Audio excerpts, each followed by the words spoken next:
afternoon, so I'm pretty tired. No worries, buddy. I got you, man. All right, here we go, guys.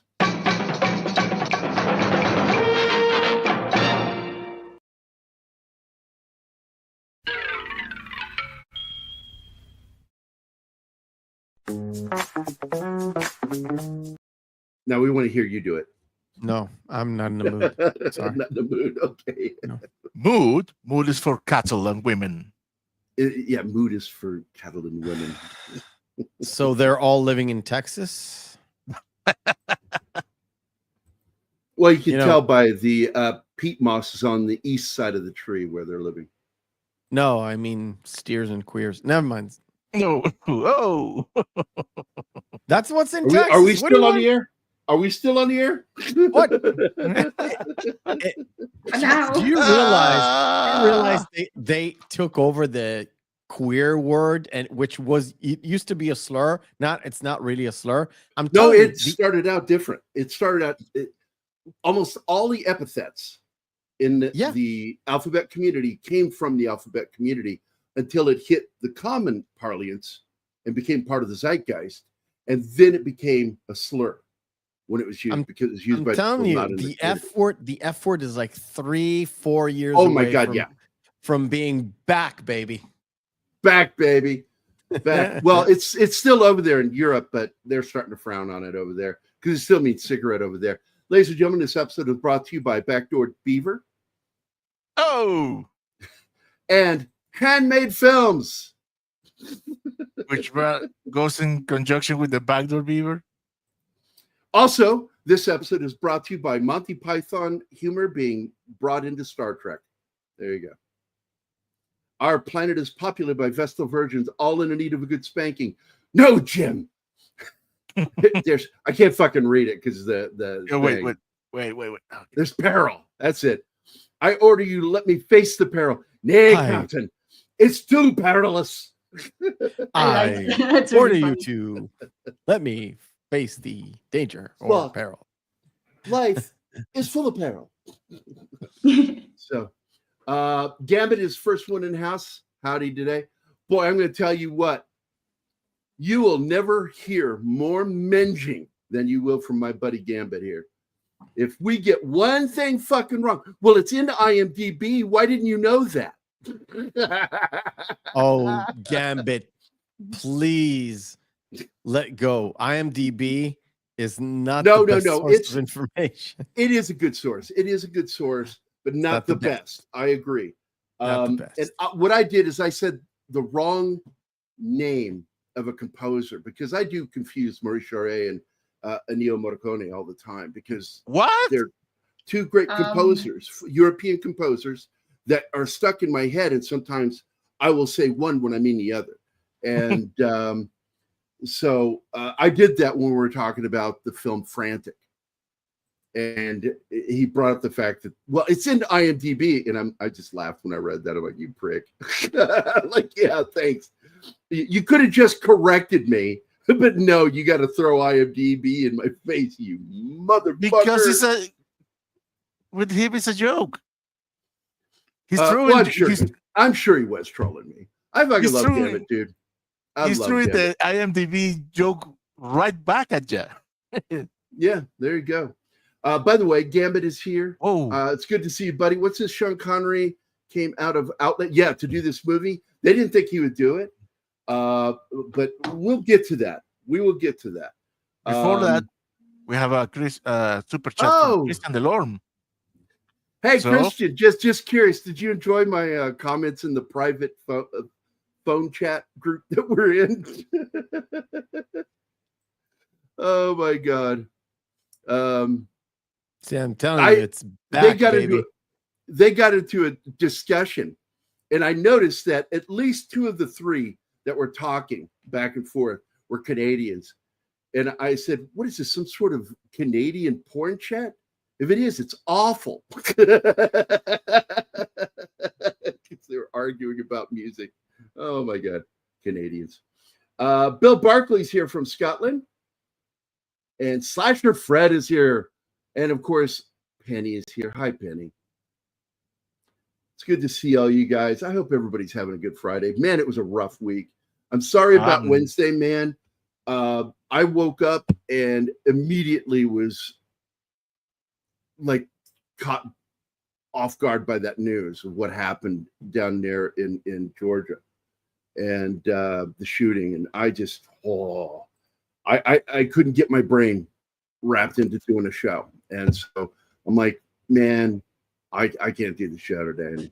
And I upset everybody, but we'll do it. Gary was caught between the moon and New York City. The moon and New York City. And you did enjoy it. Thank you, Christian. I'm glad you did. I know when I make myself chuckle, somebody else might chuckle, because I actually chuckled when I wrote that. And let's see, who else is here? Anybody else? Did I miss anybody? Nope, that's everybody. No. Okay, good. No, what? You didn't miss anybody. Oh. He missed me. You could have just said, you got everyone, but you went, no. Which I don't know what that means. It's shorter and succinct. No, it doesn't tell me what you're saying no to. Terry Gilliam later directed Brazzle. Brazzle's an okay movie. Baron Munchausen. We are going to be covering these, by the way. Hey, Victor's here. What's up? So first of all, Brazil was the movie he wanted to do first, but he was hurting for money. He was at financial dire straits, and he decided to go with this movie first. And all the studios balked at this movie. They could not understand what he was doing. He's doing a modern Grimm's fairy tale, and with time travel thrown into it. But the fact is, it's not really a good time travel movie. It really isn't. They don't deal with like having an impact on time and altering the future. None of that is involved with this. There's no string theory. There's none of that shit. Time travel is just a device for them to get their treasures. That's it. Like you said, it's a fairy tale. It's not science fiction. And we don't need any science. There's no science fiction elements in this fucking story other than that star map, and technically it belongs to God. What do they call him? The Supreme Being. Supreme Being. Yeah. And oh my God, man. So Ralph Richardson. Mila Jovovich? What about Mila? She's the Supreme Being. Supreme Being. Oh, yeah. Hey, Gary, I know you didn't like... Oh, no, I did like it. I had problems with it. And their musical cue choices were really bad. There is a fan cut that I've been trying to get a hold of. Keep this up. I'm talking about this. The Ian cut. Yeah, I want the movie. The copy I got is crap. There's also another fan cut that's even better that restores just John Barry's music to it with a better song that I'm not sure it's either Tom Jones or Shirley Bassey singing. That's much better. And I've been trying. I even contacted the guy who did the edit, and no response from those guys. Those forums are garbage. But absolutely, I do like the film, but I would like to see a better edit of it because I've always had problems with the way it was edited and the music. Does it even have the James Bond theme to it? I don't remember. They weren't allowed to do that. No. Dude, I almost heard you say it like this. No, I do not dislike the movie. I just have one problem with it, and the problem is that it exists. No, I would never say that. I like the film. I just think that it could have been better. Connery deserved a better film than what got released. I'm not a big fan of Kevin McCleary. I think he's an asshole. And I'm not saying that Harry Saltzman and Cubby Broccoli were assholes either. But Ian Fleming, I think, got misused by McCleary. McCleary acting like he created Spectre and Blofeld is bullshit. Anyway. Opening of Eon Cut is on YouTube. Yeah, I've saw that one, and it's so much better. It really is good. Hey, John Ostains is here. What's up, buddy? my all-time favorite goof movies. Absolutely, it's in my top 10 list of favorite films of all time. I saw this. I was still a teenager, and I love this fucking movie. And I still had a little bit of a kid in me because I never grew up. I was that. That came out so wrong.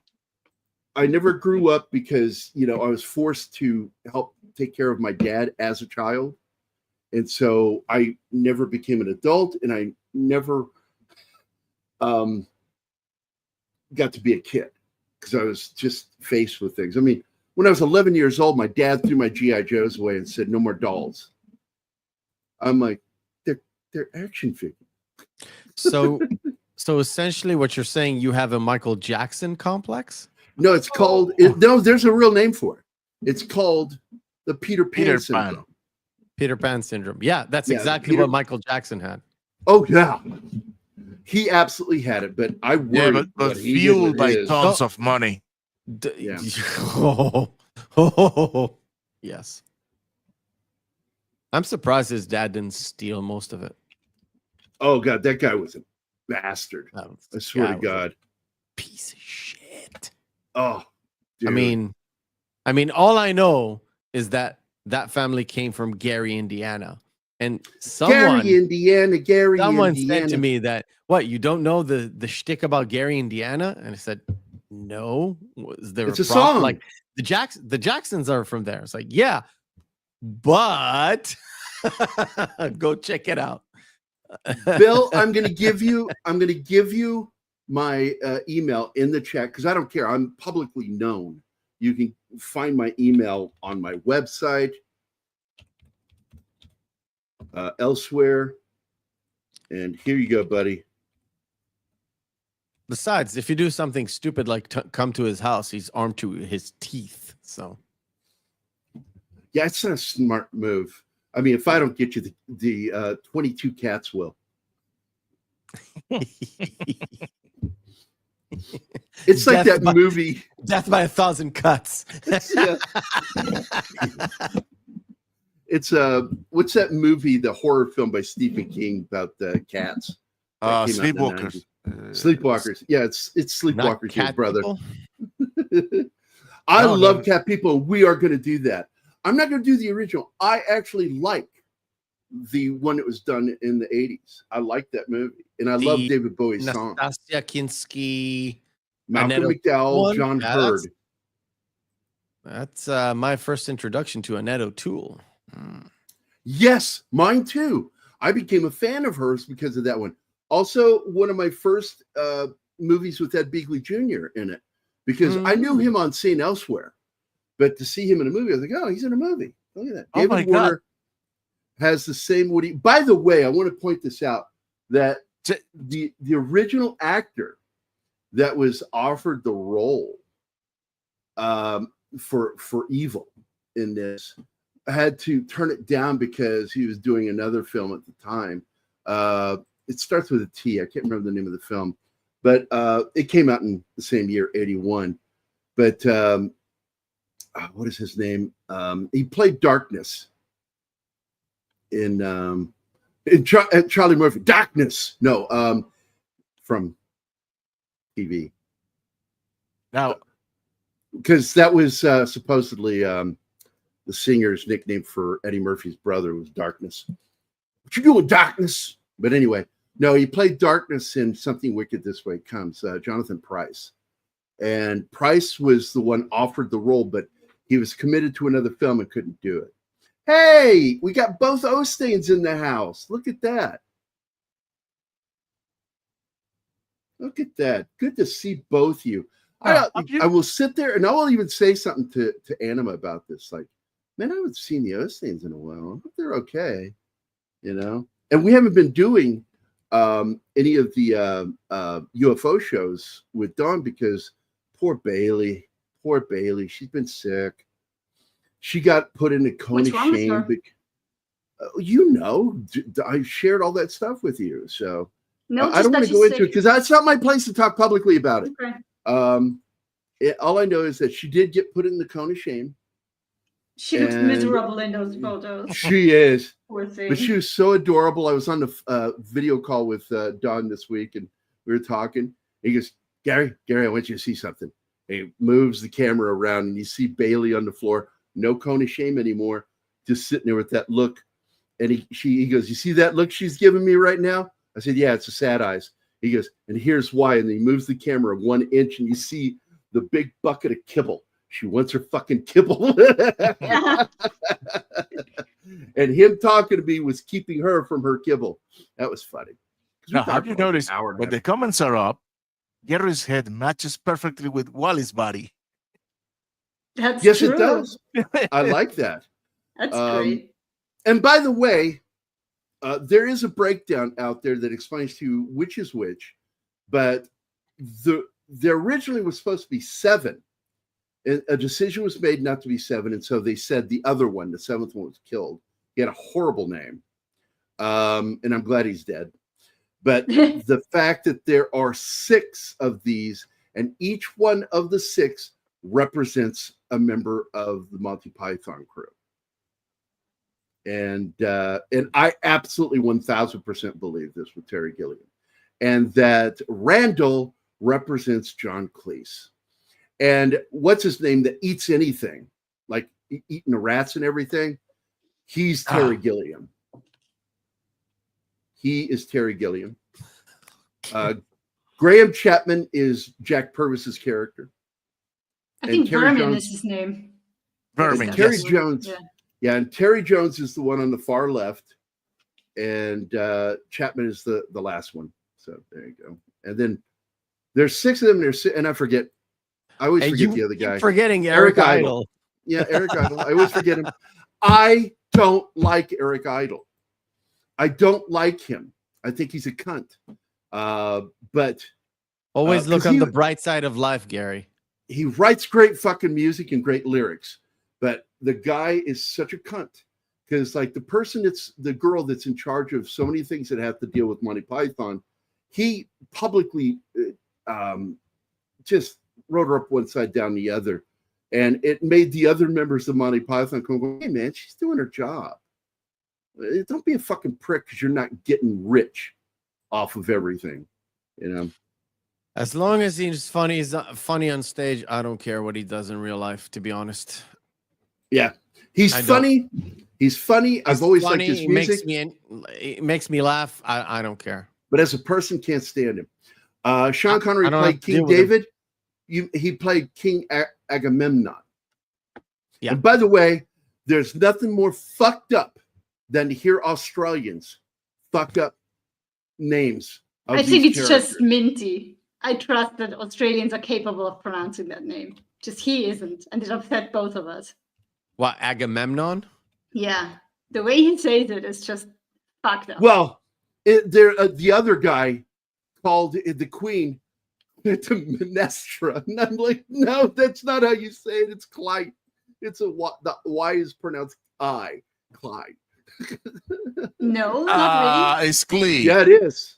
It's no, it's Clytemnestra. I was taught by a Latin teacher who also studied Greek. Yeah. And I trust this guy. I was taught in school, and that's what's in the dictionaries. No, you're saying it in Americanish. Yeah, that's right. That's English. That's in England too. Fuck off. Yeah, but that is not an English name. Oh God damn it! I can with this guy. Yeah, fuck you guys.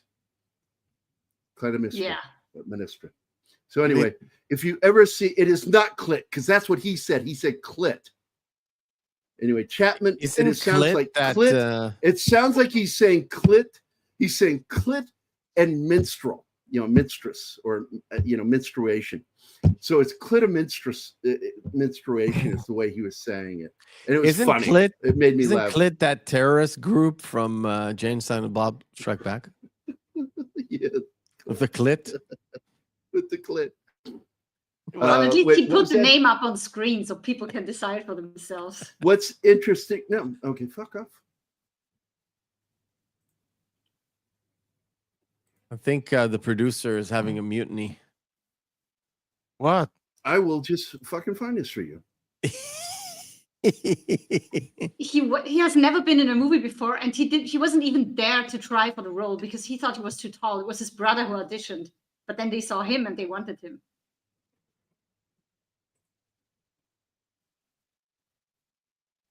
The Clintons. They didn't get Connery. Connery basically cast himself. And what's funny, it is in the script, by the way. Here, yeah, let me pull it up. It says in the script when Agamemnon pulls his helmet off that the person is on. supposed to look like Sean Connery. Or somebody cheaper because we can't afford him. Give it a second. Give it a second. Jesus Christ. I just want to come up with trivia sometimes. It's always you talking. Here you go. That's the way it's written. Who it turns out we can afford. Because somebody got the script to Sean Connery and he read it and he found it funny and he said, yeah, I'm doing this. And it was his idea to be the firefighter in the end. He had a lot of input on this. And I love it. It's perfect. The wink was also his, as well as the magic trick. Yeah. It was all his. And I think it's important because later a magic trick is performed in front of him that he's sitting there waiting for the turn. And the turn doesn't happen. They're just gone. And he's just sitting there smiling, like waiting. It was very innovative in synth music too. I love the soundtrack. Yeah. And at first, I want to point out that Terry Gilliam did not want music in this film. He fought tooth and nail, and he even fought with George Harrison himself because Harrison wanted to write. He wrote a song for the movie, and he wanted it in there. And I think Terry's like, he was "Well, okay I really with don't music. think." He didn't want the song in there. He was okay with music. Any songs? He didn't want any songs in the movie. No lyrics. Yeah. But eventually, because they mortgaged their head office, George Harrison, his partner, he got his way. I'm paying for this. You're putting my fucking song in there. And I got to tell you, that song sets the mood for that ending because I'm telling you, without that song, that's a dark fucking ending. And you're like, I was sitting there go, wait, what happened? It took me a while to figure out what was going on. And that basically you've got an echo scene. You have a scene when he meets Agamemnon the first time and he just rides off in his horse. Well, good luck. And he rides off and the kid's like, wait for me. And that was the way the movie ends. He just hasn't gone after him yet because, you really do believe that he's going to fucking adopt this kid and raise him. Whether he is Agamemnon, a descendant, or if Agamemnon followed them into the portal, because that's one thing that's alluded to too, is there's a possibility he went up to the stage and went into the portal and ended up portal here. Was closed. I don't know. That's something you don't see it. You don't see it because it's hid by their costumes, the portal. And so I say that was possibly a potential thing that they would do in the sequel. And there was really going to be a sequel. It was going to happen. I was hearing rumblings of it in the 80s. I think the first time I heard about it was in 88, 89. Basically, they're trying to just basically get it all lined up. And, of course, everybody was interested in it because the movie was shot on a shoestring budget and made its money back. It was a $5 million budget. This movie is clearly better than $5 million. And of course, it made 42.4 million global box office. So it made its money back. And so they wanted to do the sequel. And that included in his 19 Gon Tropo. Yeah. I'm a George Harrison fan. I always thought he and Paul were the two best songwriters in the band. And I got to tell you, I thought he was the underappreciated Beatle because I felt some of his stuff was as good, if not better, than some of the stuff that Paul and John wrote. But they were the main guys. So they always they treated him like the little brother all the time, which is wrong. That's why he walked away. I don't know if I'd say it sounds like Tangerine Dream, but it's a good band to compare him to because there's a lot of synths in this, and I really do like the sound. The parents are just absolute shite.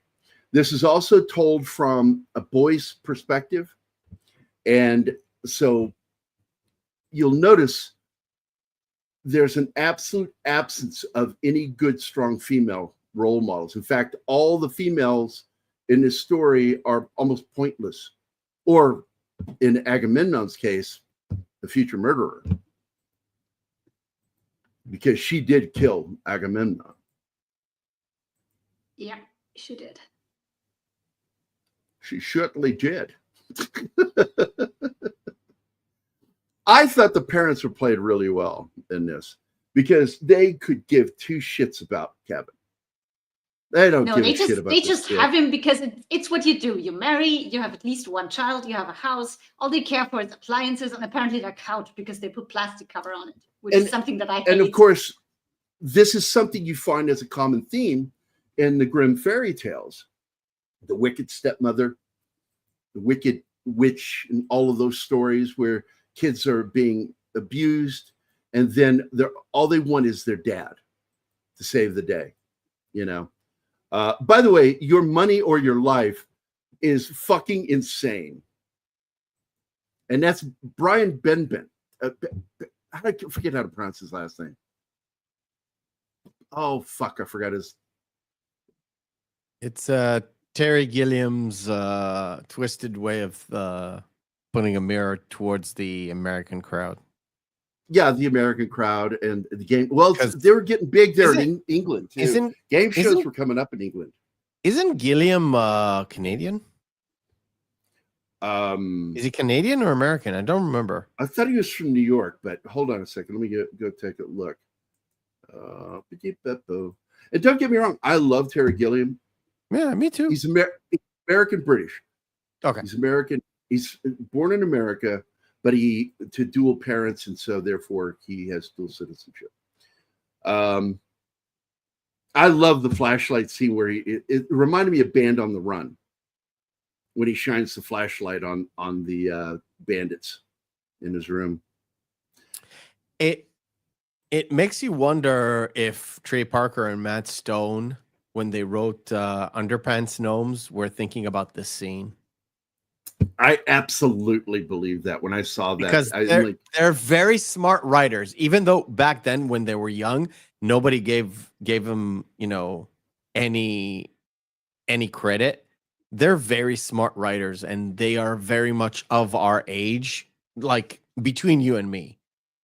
Yeah. And they know how to, you know, when there's a difference between writing a full homage or writing a scene that was inspired by another scene, and you get elements and you build your scene like the other scene, but you are telling your story. So I would say this scene is very much like the Underpants Gnome, but the Underpants Gnomes go one way. This goes a completely different way. Absolutely. And by the way, I wanted to share something real quick here. Share screen. Because I forgot to go back to this. I always forget shit. Share screen, share audio. There we go. And so I looked this up just for you guys. Oh, it's not going to let me. Oh, that's so nice of you fucking assholes at StreamYard. And I tried doing what you said, Martin, and I couldn't figure it out. Right. Why isn't it letting you? Because they're assholes at StreamYard.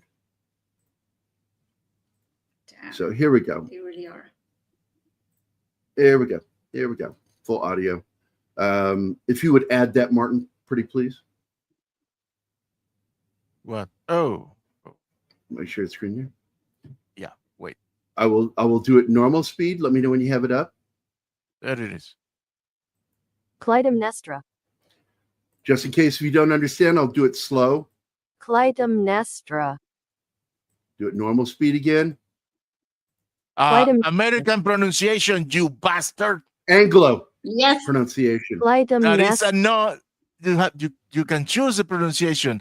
That is not an Anglican name. I don't care, because you can't correct me on something that is the accepted way of pronouncing it in our education system. And it's not my fault if you guys don't like it. If you guys can dislike it all you fucking want to, but to correct me on it. We're not getting anywhere with this. Yeah, you're not going to get anywhere with me because it's in our system. No, because you're American. You're not changing. I just said it's not fucking American. It's Anglo. It's Anglo. Okay, if you're fucking with me, it's annoying me. So stop. Jesus. It's just a lady. Let it go. She's a fucking clit. Yeah, okay. According to them. And it's like, no, that's not how it's pronounced. Yes, she's a clit lady. Sanders got it right. Chlamydia. There you go, baby. That's her real name. Okay. Fucking Lady V likes it. I don't think she's gonna like it if she has it. Oh my God. By the way, let's get back to this. Wait. Victor in the chat is Pop Culture Minefield is putting on the link for our review of A Fish Called Wanda. If any of you haven't seen that show, go. Go. I will tell you guys. Yes, our show about that. It was. There are certain movies that I have told Mephisto and Anima and Martin we need to revisit again because they're that good. That it's fun to just a couple of years down the road, maybe 3 years down the road. Let's go revisit that movie again because there's some stuff we maybe forgot to talk about. We left on the cutting room floor. Hi, Cam. Hi, all. Love this movie. Thanks, George. Have fun. Appreciate it. 14 months of membership. Awesome sauce. And, of course, my dear old friend, Shirley Levasseur is here. Hey. Shirley was my replacement for running Josh Becker's website for years until she couldn't handle it anymore. By the way, all the puns in this movie and jokes about Napoleon are absolute bullshit. He was of average height. Yeah. He was not short. And the whole hand in the shirt thing, that was a popular pose in the latter 17th, early 18th, latter 18th, early 19th century. But it was written by British people, so of course. That's where it happened. That all got started during the Napoleonic War. When Britain was an enemy and they began just spreading all this shit to get to him. It was all psychological warfare. And no, I meant the movie was written by British people. So of course. Let's see. I'm looking forward to The Spy Who Loved Me Tomorrow. Absolutely. Carly Simon Sue is one of the best. Damn it. I'm trying to make Bill feel less bad than you.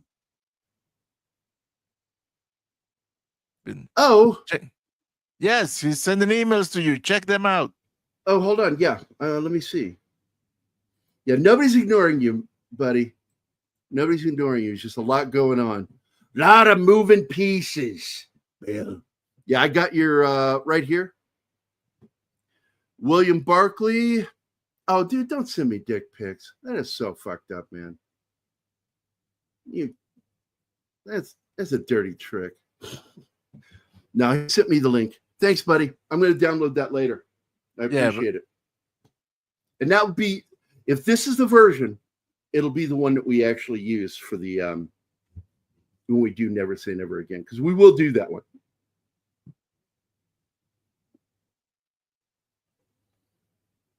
Oh, I guess that one's for you, Math. Shalom.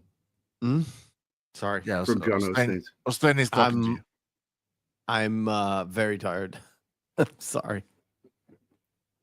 Yeah, it's in the middle of the evening. Yes. For him, like, what is it about? Because you're 7 hours. No, that's me. He's 8 hours. No, I'm 7 hours. It's 11:30. It's not about 8 hours ahead of Gary. Yeah, it's 8 hours. I'm 7 hours ahead. 11:30. I forgot you're Central and not Eastern. Yeah, not Eastern. Like when I'm talking to guys like Chris Gore and those guys about coming on the channel, I got to remind them all of the time zone times because I know they're not going to understand Central Time. I'm going to make their brain work. I'm going to actually give them the time they need to be here when they can join us. After all that time with the other Gary, you would think he'd know what Central Time is, but you know. I mean, you would think that living in a country that has 4 time zones, people would know them, but yeah. But they can't pronounce. They can't even pronounce chlamydia correctly. Don't start it again, please. Well, I got to tell you, if you sing chlamydia, it sounds great. Chlamydia, the tattooed lady. Anyway, by the way, I'm glad you brought up the whole "See with Darkness" when his head opens up. It is the first time in the film where you actually see his head tilt forward, and those aren't like wings or horns on his head; those are spider legs cocked back. And I thought that was really cool. But there's another film that kind of borrowed from that, and I believe they did. I believe that inspired this scene. Really? I absolutely fervently believe it. Because I know that he's a Terry Gilliam fan. Oh, Burton? Yeah, for sure. So I believe that scene in Beetlejuice was inspired by that cut where you see his head open up and blades come out cutting the ropes. And I always loved that. Because when I saw Beetlejuice, I went, wow, this reminds me of Time Bandits. Oh my God, when they shoot the puppeteer. Oh my fucking God, I laughed so hard at that. That was so funny. Because the puppeteer shot still continuing at first to do the character, and the character's like, I'm trying to say the lines. I'm like, oh my God, that's fucking insane. And for the first time, of course, Napoleon in this movie loves them because they're shorter than him. It's not just that. He says it later. I enjoy short people hitting each other. No, little things. Or little things hitting each other. Now, clearly, that character has been to the South in America during the Civil War. Because each one of them has their cool little headgear.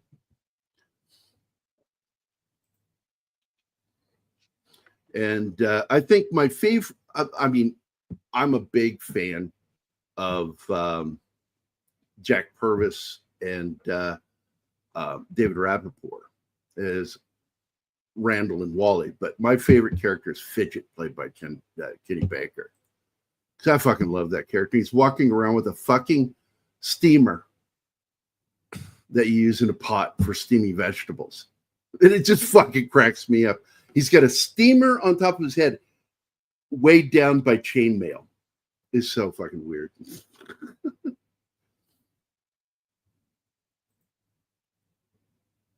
Ian Holm is hilarious, though. Yes, he is. And by the way, I love his French accent. He did it again in another movie.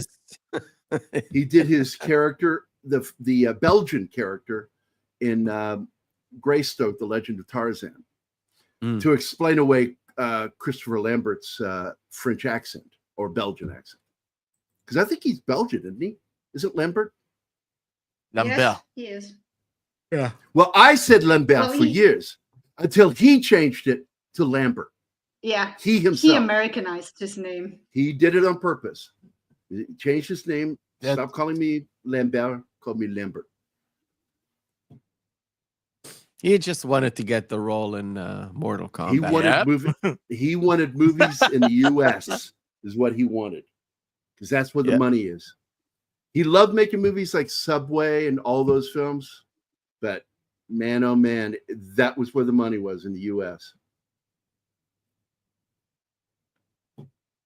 Yeah, the lighting in this film is very reminiscent of Ridley Scott and of course the great Stanley Kubrick. But what's funny is this film, as well as The Duelist, lit it naturally a lot of the time. Unlike the way Kubrick did it. Kubrick made it look natural, but it wasn't natural.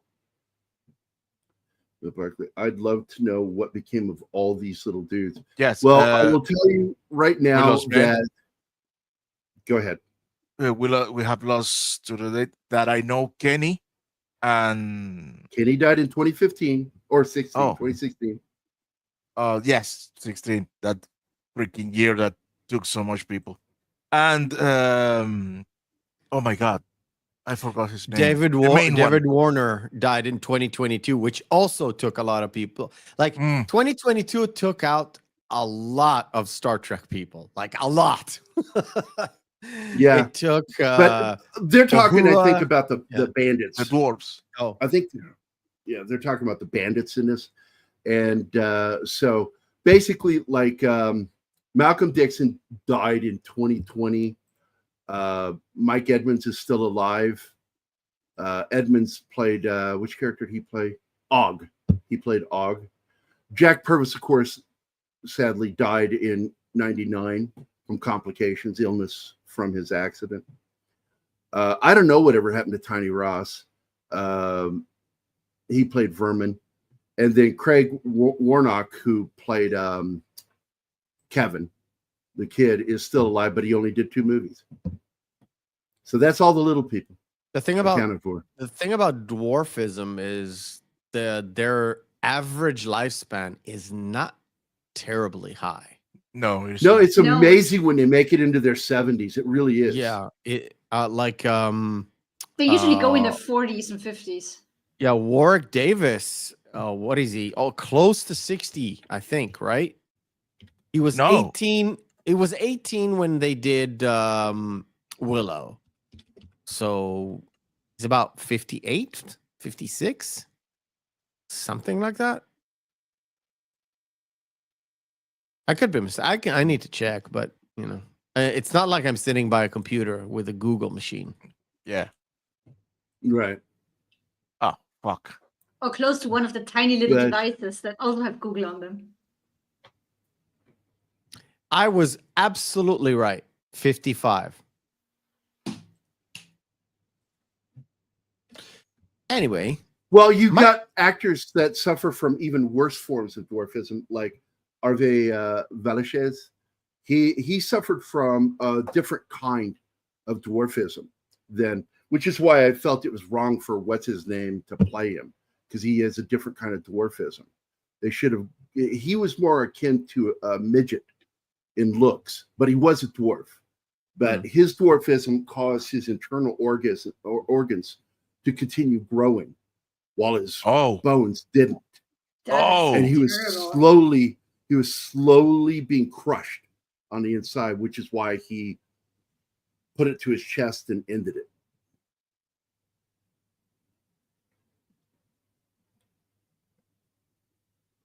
Okay. Actually, another one that a lot of people don't know is David Rappaport used to be on The Young Ones, and he did comedy. He's a regular on The Young Ones. And by the way, hello, guys. Hey, John. Any more comments we need to go over? Peter Dinklage, I got to tell you, man, I lost a lot of respect for that guy. He cost dwarves a lot of work. Yep. Doing what he did. I don't think he's very popular. Not just for Snow White. No, he is not. I have heard quite a few of them. There's a backlash in Hollywood with dwarf actors that have criticized him for what he did, costing them work, not only for that piece of crap Snow White movie, but also the Apple TV miniseries remake of this. And it pissed them off what he did. So hope you're happy with yourself, Peter, for doing that. Costing fellow dwarves work. Yeah, he does. He takes himself way too seriously. And I still own his first major film, because he did some films before it, but the what's it called? The Station Agent, I think was the name of it. I love that movie. It's a great independent film. Great cast. He inherits. I think his fame that came from Game of Thrones just went straight to his head. Likely. It's sad, but I actually liked him in. I think the last movie I've seen him in was, is it Take Care of Me? It's a Netflix film with what's her face? Oh man, she was on Reacher, the movie. Pike something. Forgot her name. Oh, I don't know. Oh, anyway. Rosalind Pike. I can't stand her. Rosamund. They did a movie together, and it's absolutely great. I mean, if you don't like them in real life, that's fine, but that movie is fucking good. Now, anybody who's seen Blade Runner knows there are two dwarfs in that movie too. Well, yeah. In main characters, Kaiser and Napoleon Bear. And the actor who played Kaiser passed away. But Kevin Thompson, who played Napoleon Bear, is still working. And I was so surprised that he wasn't in this movie. Because he's appeared in other films with these guys, but not this one.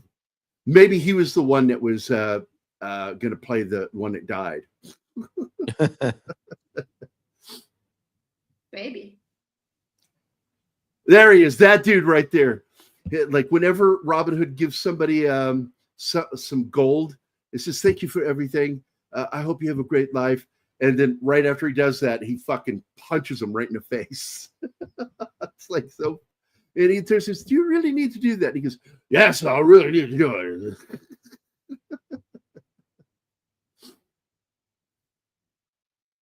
I love this whole scene. Every single member of the group have sores on their faces, except Robin. Because John Cleese wouldn't do it? No, because John Cleese was supposed to be upper crust English. That's why he speaks with a proper English accent. Or what they call a posh English accent. Yeah, a southerner. That's what they call it. A proper London accent, they call it a southerner. Well, they do add another thing to it, but... Well, posh is another reference to it, because I learned that from the Brits. A proper posh accent. Yeah. It's like Michael Caine talked about that. They said, "Can you do a posh accent?" And he goes, "Well, of course I can."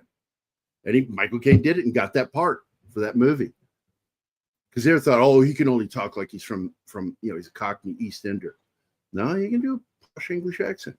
What and movie are you talking about? Zulu? Yeah, Zulu. He was great in that. Yeah, and he has a posh English accent in that. I still can't believe he didn't do any of the Guy Ritchie crime movies.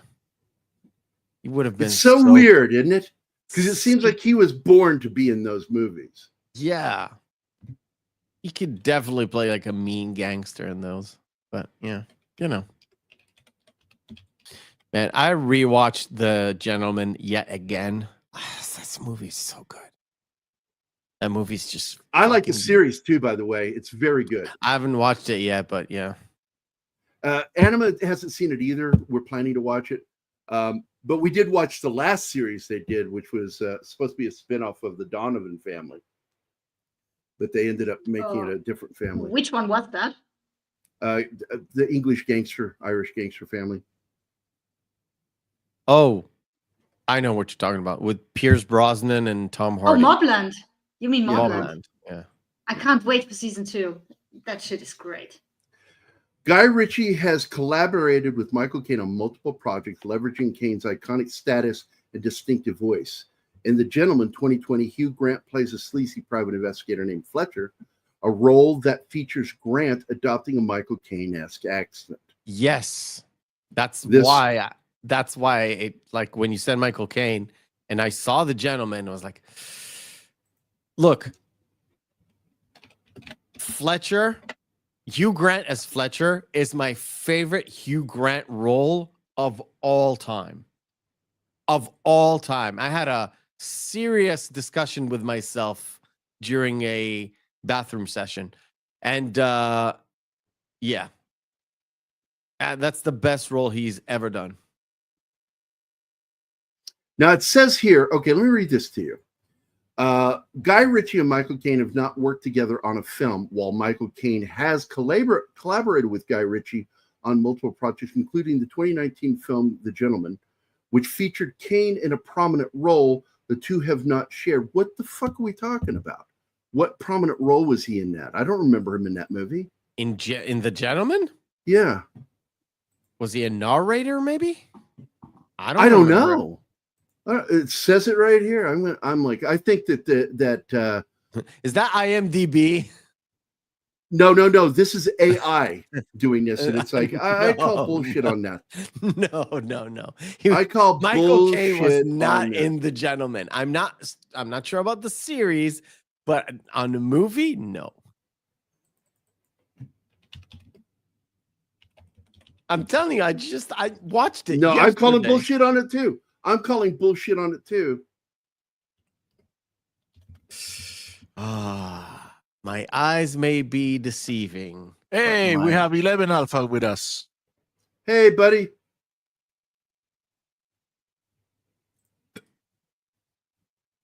Yeah, he is not in that fucking movie.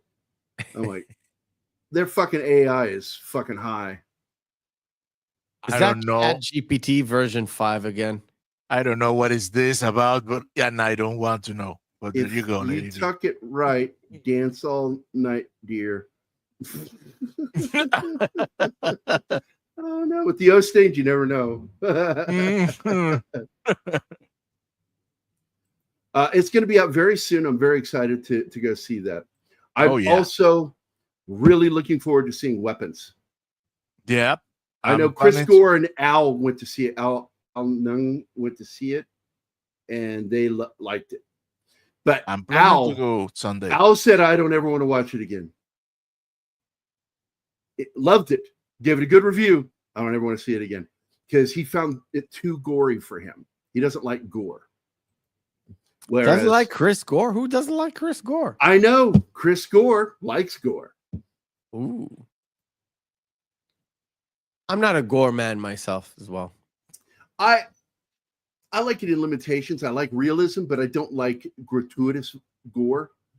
Like I didn't like Terrifier at all. It was too much. Too much for me. Well, I look, man, I've seen the worst shit you will ever dream up in a fucking movie I've seen. Worse than that in real life. I don't really want to see gore. I don't want to be reminded of the crap I've had to see, and I don't mind a little bit for realism's sake, but don't get me wrong. I get caught up in those moments like where a character is sitting there and suddenly gets hit in the back of the head with something that sticks in their head. And I'm sitting there going, how the fuck did they do that? I can't help it. I love movie magic. One of my favorite moments like that is Escape from New York when Pliskin hits that big pro wrestler in the back of the head with that fucking nail. And that was a real nail. And there was a board back there. And if he went too far, he would have nicked the shit out of it. When we covered Friday the 13th, the first one, we had a little bit of research on how Tom Savini came up with the arrow through Kevin Bacon's chest. Oh, that was great. Yeah, that's a great one. Because the hand comes up from under the bed, and then he shoves, and you see the skin pull. But the chest is a fake. Yep. His body is under the bed with, I'm assuming that's Tom Savini doing it himself. Yes. And I liked that. That is a great gag in that movie because you see the arrow push the skin up before it breaks the skin.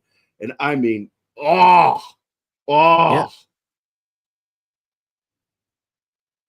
Anyway, so Time Bandits. It's all movies. I know. I love the portals here, the way they did the portals. Very Tron style. The fucked up thing is you walk through it and then you fall from the sky. You don't expect that when you walk through the door to be dropped from the sky. Now, this is something I've heard many people comment on, that this is a lot of people's favorite moment in the film is Agamemnon fighting the Minotaur. And I'm like, I gotta admit, I fucking love this scene too. And it had to be there because he's fascinated with ancient Greek culture, the kid. And I went in not knowing Sean Connery was in this. I went to see this movie opening weekend. I posted on Twitter the actual newspaper clipping from that day that I went to see it. I saw when it said opening tonight.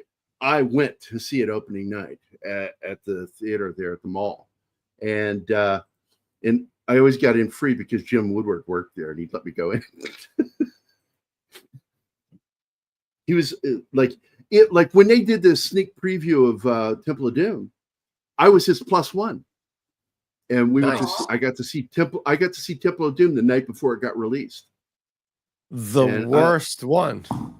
It was the worst one. I did enjoy it. Don't get me wrong. I still enjoyed it, but it was super dark, and I didn't realize just how dark it was until I'm sitting at home listening to the soundtrack, and my baby child starts crying when the music from Molaram starts. Molaram, Molaram, Sutaram.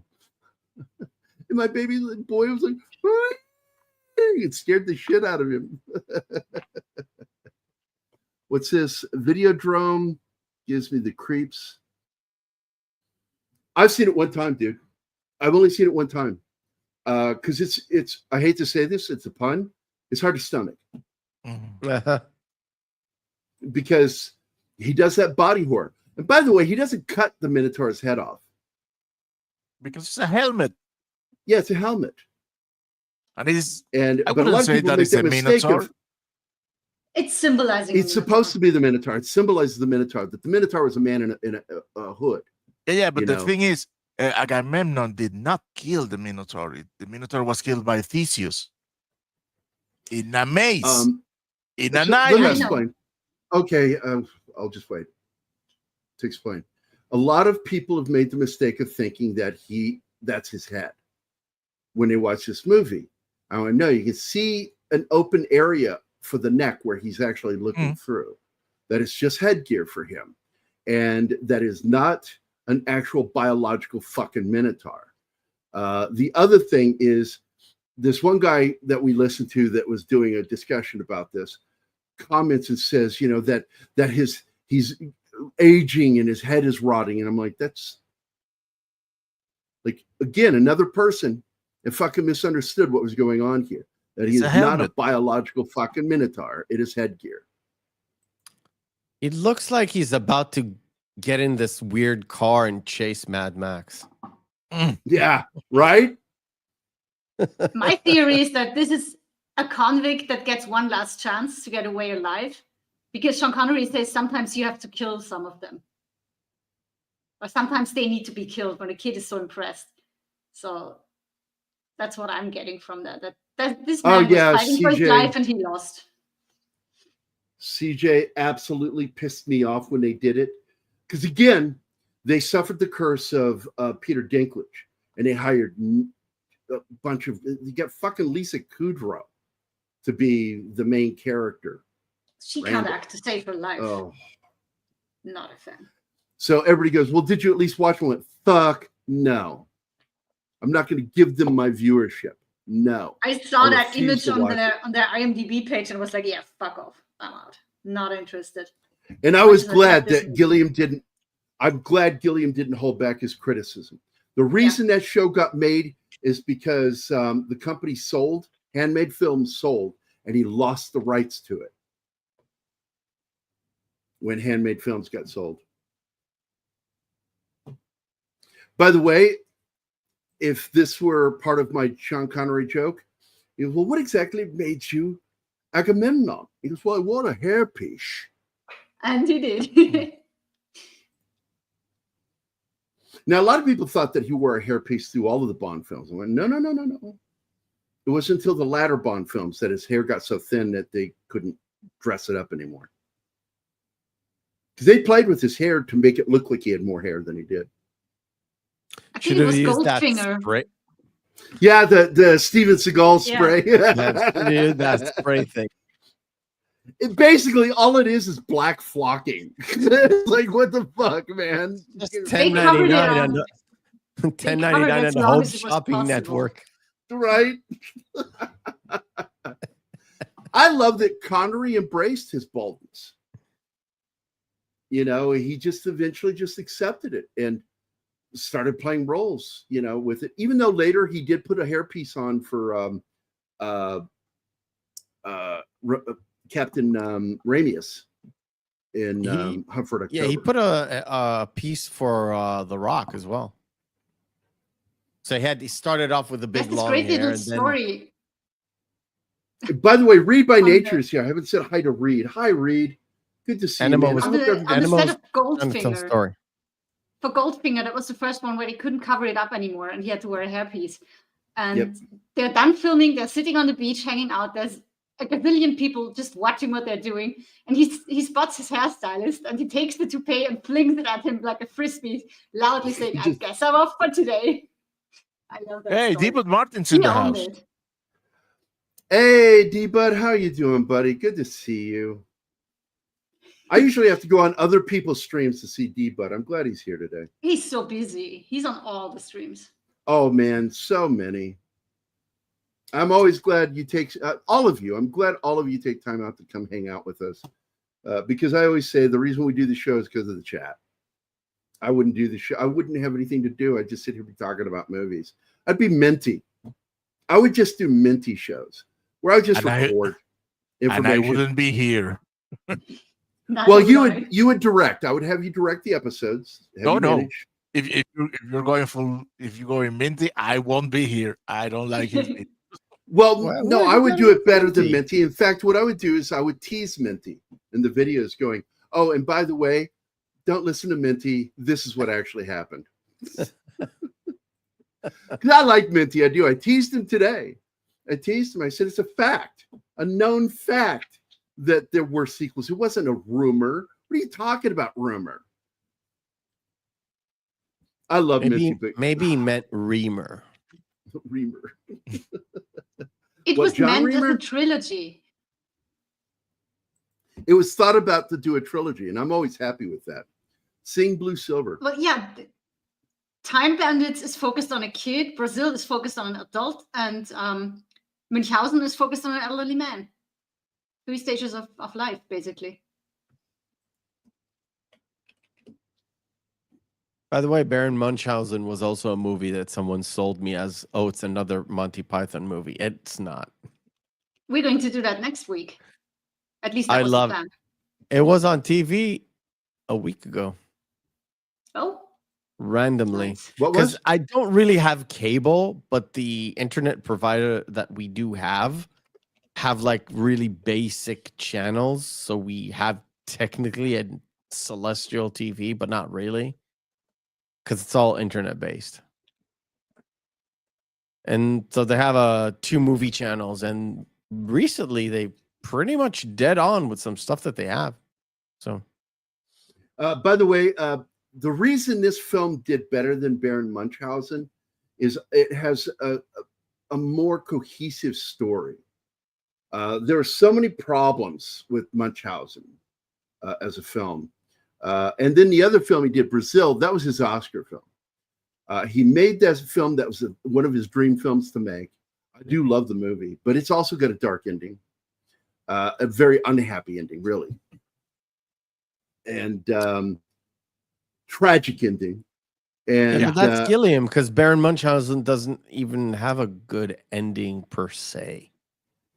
No, it's a weird ending. That movie's but so all over the place. Yeah, that movie's so all over the place. I don't think it would have made any money if Robin Williams hadn't showed up. I think half the reason people would see that movie is Robin Williams. But he's got like a really bit part in it. It's a bit part, but it helps sell the movie having Robin Williams in it. I guess. I like Life of Brian, and I also like another film Handmade helped produce with some of the folks over there at Monty Python called The Jabberwocky.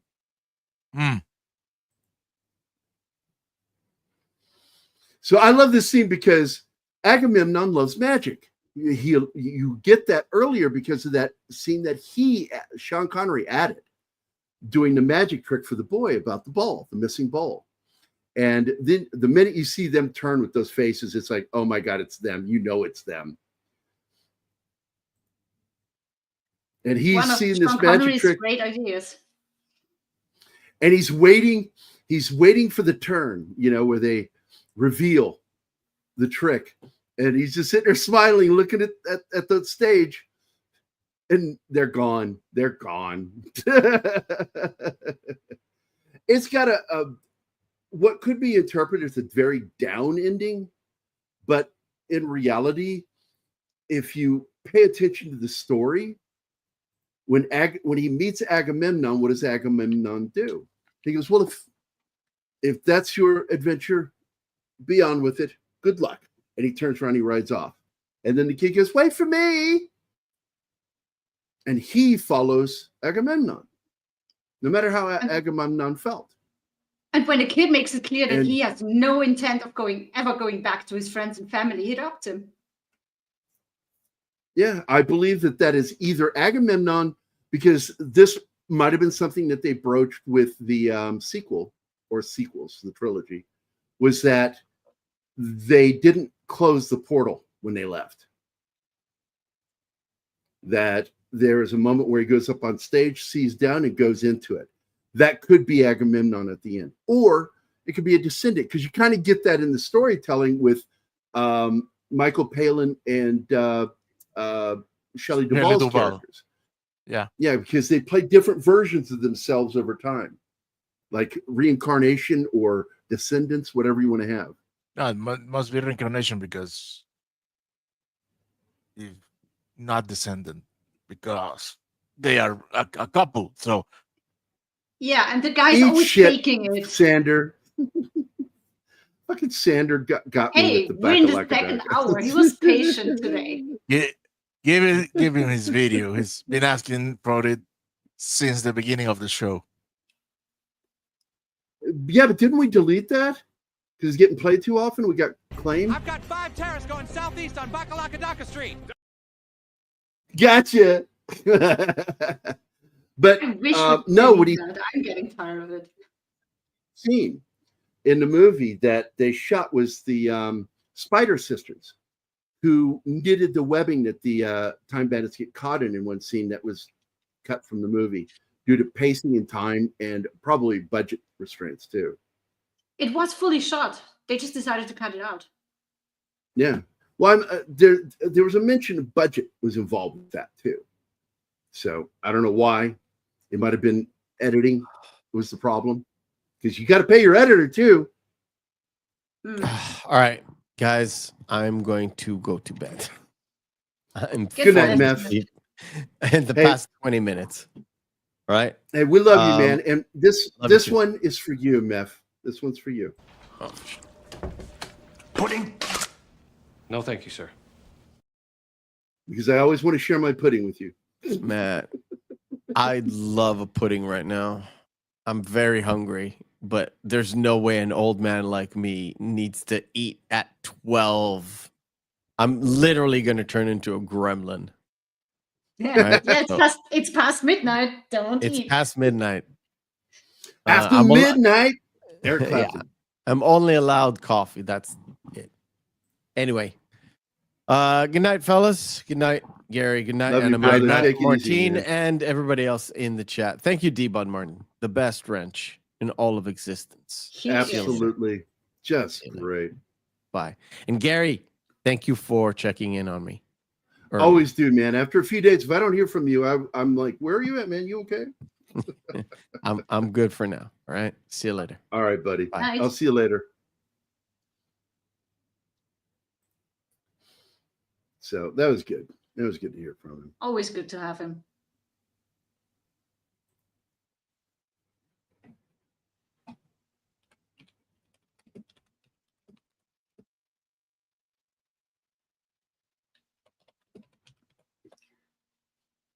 Okie doke.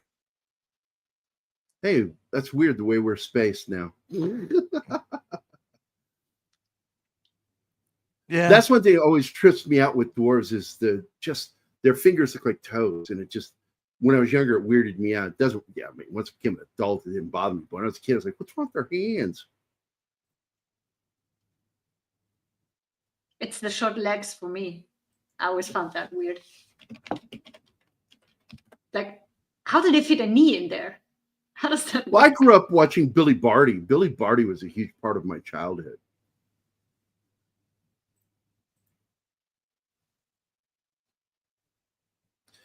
And I do want to point out that not because I'm sure a lot of people recognize Jessica Tandy in this, playing the ogre's wife in this movie.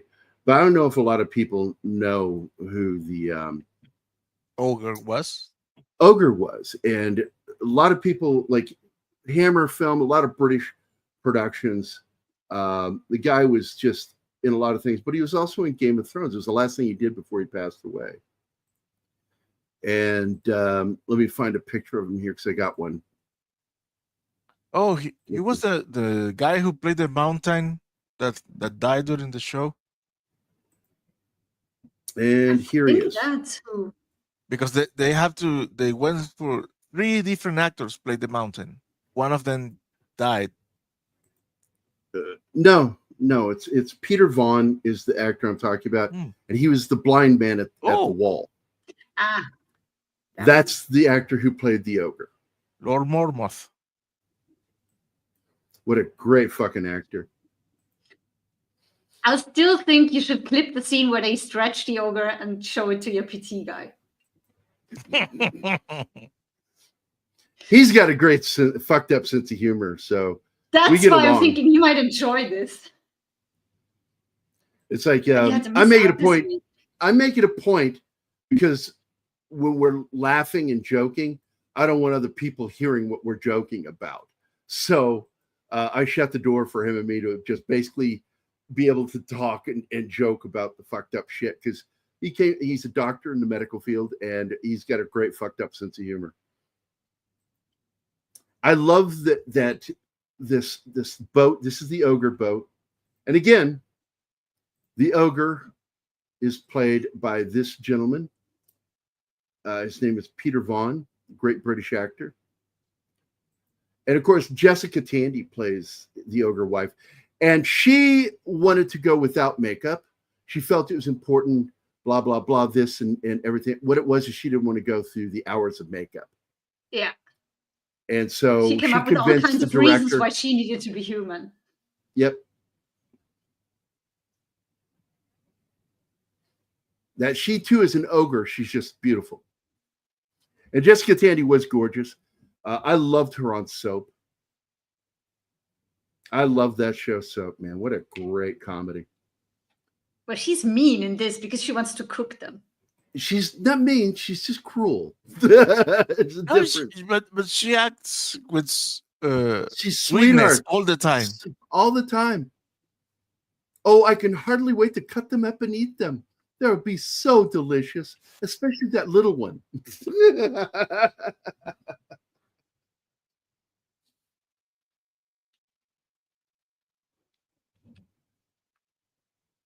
And I love that he's suffering with chronic back and body pains. Yeah, you relate to him, huh? Soap really was. It really was. It was a trendsetter. Wait, Catherine Hellman or Jessica Tandy? I think it's Catherine Hellman, not Jessica. Am I saying the wrong thing? Am I saying the wrong thing? You're right. You're right. Alpha knows. Alpha is the shadow. Jessica Tandy, here we go again. This is where I conflate one actor with the other actor. And yeah, Catherine Hellman is an actor who I would conflate with Jessica Tandy, who is a gray-haired actress. Later. She was pretty when she was young.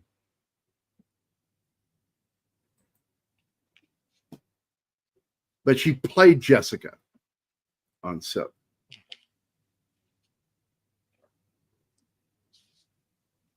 Whatever happened to that script? Well, this is what I've talked about. I was just talking about this earlier because this is why Minty was full of shit. And I'm like, what are you talking about? There was an actual script for it. And, but the death of Rappaport changed where the script was going because he had actually been working on ideas for the script since the 80s. And then because Purvis was still alive, he was going to write it and make his character the new head of the group. And then Purvis got in that accident and eventually died from illness that came about because of his injuries.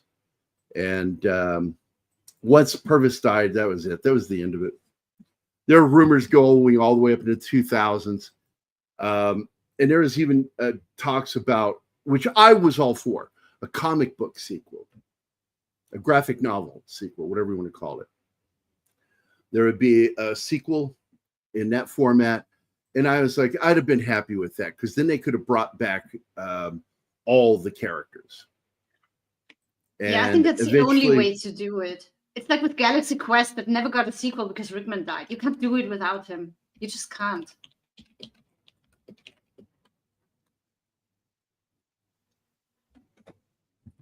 Yeah, and the problem was that handmade films got sold in the early 2000s. I think it was I don't remember what year it was. It was in the 2000s. And once that happened, that was it. Any chance of Terry Gilliam getting to make a sequel was gone, because he even considered doing a reboot. That was one of the other things that was thrown in, was doing a complete reboot and recasting. And he wanted to, again, find some great dwarf actors to play the parts. Yeah, there was discussion, CJ, of a comic or graphic novel sequel that would have done what the film was going to do, that, Time Bandits 2. It was sold in 94. I just checked.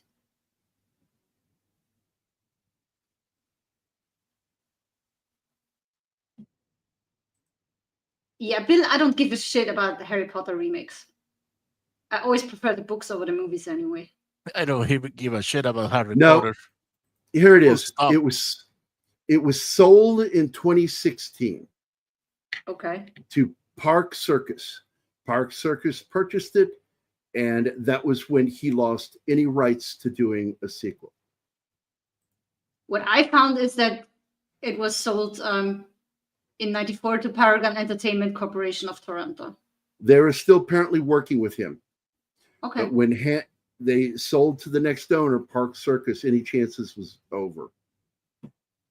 And that's what Terry Gilliam said in one interview.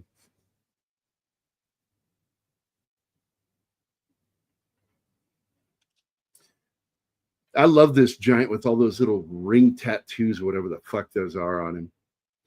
And you get this fucking troll couple arguing in this house.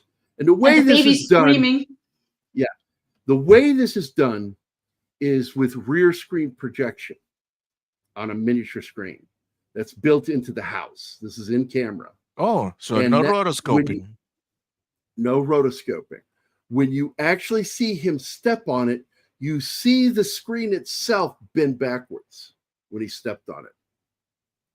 If you watch the film, do it in slow motion, you'll see that the screen itself bent backwards. And that's how they pulled that shit off. This is practical effects, man. Only way to do it affordably. And it looks great. And that this fucking ship was on this giant's head.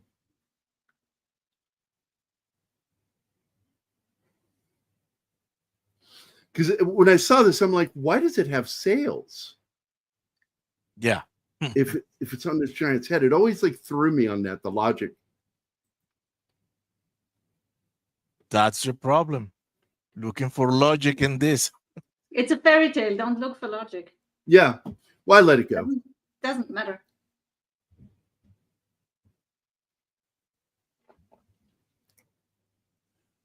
One thing you have to let go of when you watch this film is logic.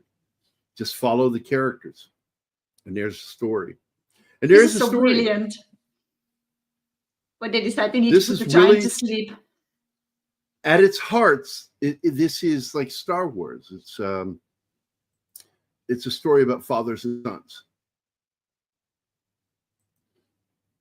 And Agamemnon is the father he wants, whereas the father he was given's right shit. And that's why that ending isn't sad, because he wanted out of that life anyway. And now he gets a new chapter. The whole message is sad. Here's the thing. How did that chunk of evil get into the fucking toaster oven? That was Connery's the creator. character put it in there. Either that or Connery's the creator character. sent it there. No, Because- Connery's character put it in there. Hence the surreptitious wink. Hmm. I got rid of him for you, boy. That's how I've always taken it. That wasn't the maker. The creator, you know, the maker is looking out all-powerful for him being. too. So, He's making sure everything falls into place. That's his. He's what you call the skyscraper view. Connery's character, which I do believe is Agamemnon, is the agitator there. so the creator just makes the plan, but he doesn't actually do anything. He too is an agent of chaos. Yeah. And all these characters, the problem is, you know, the moral center of this story is Kevin. He's the heart of this story, and he's the moral center of this story. And all the other characters are affected. This is the scene I've talked about where there are those who theorize that this scene was done the way it was done in order to allow the actors to let out some of their frustration with Rappaport in his performance and how he emotionally isolated himself from everybody in this movie, all the other dwarves. I don't think that's true. I don't know. I think it's an interesting theory. They let him have it here. You're not a leader at all.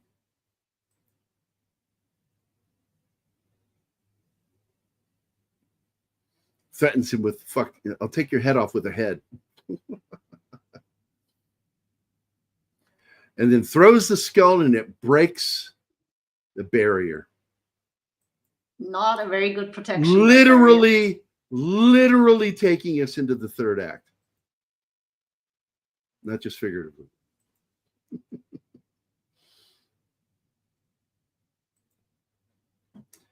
That's why the Apple TV Bandits is so bad. Taika Waititi, yeah, absolutely.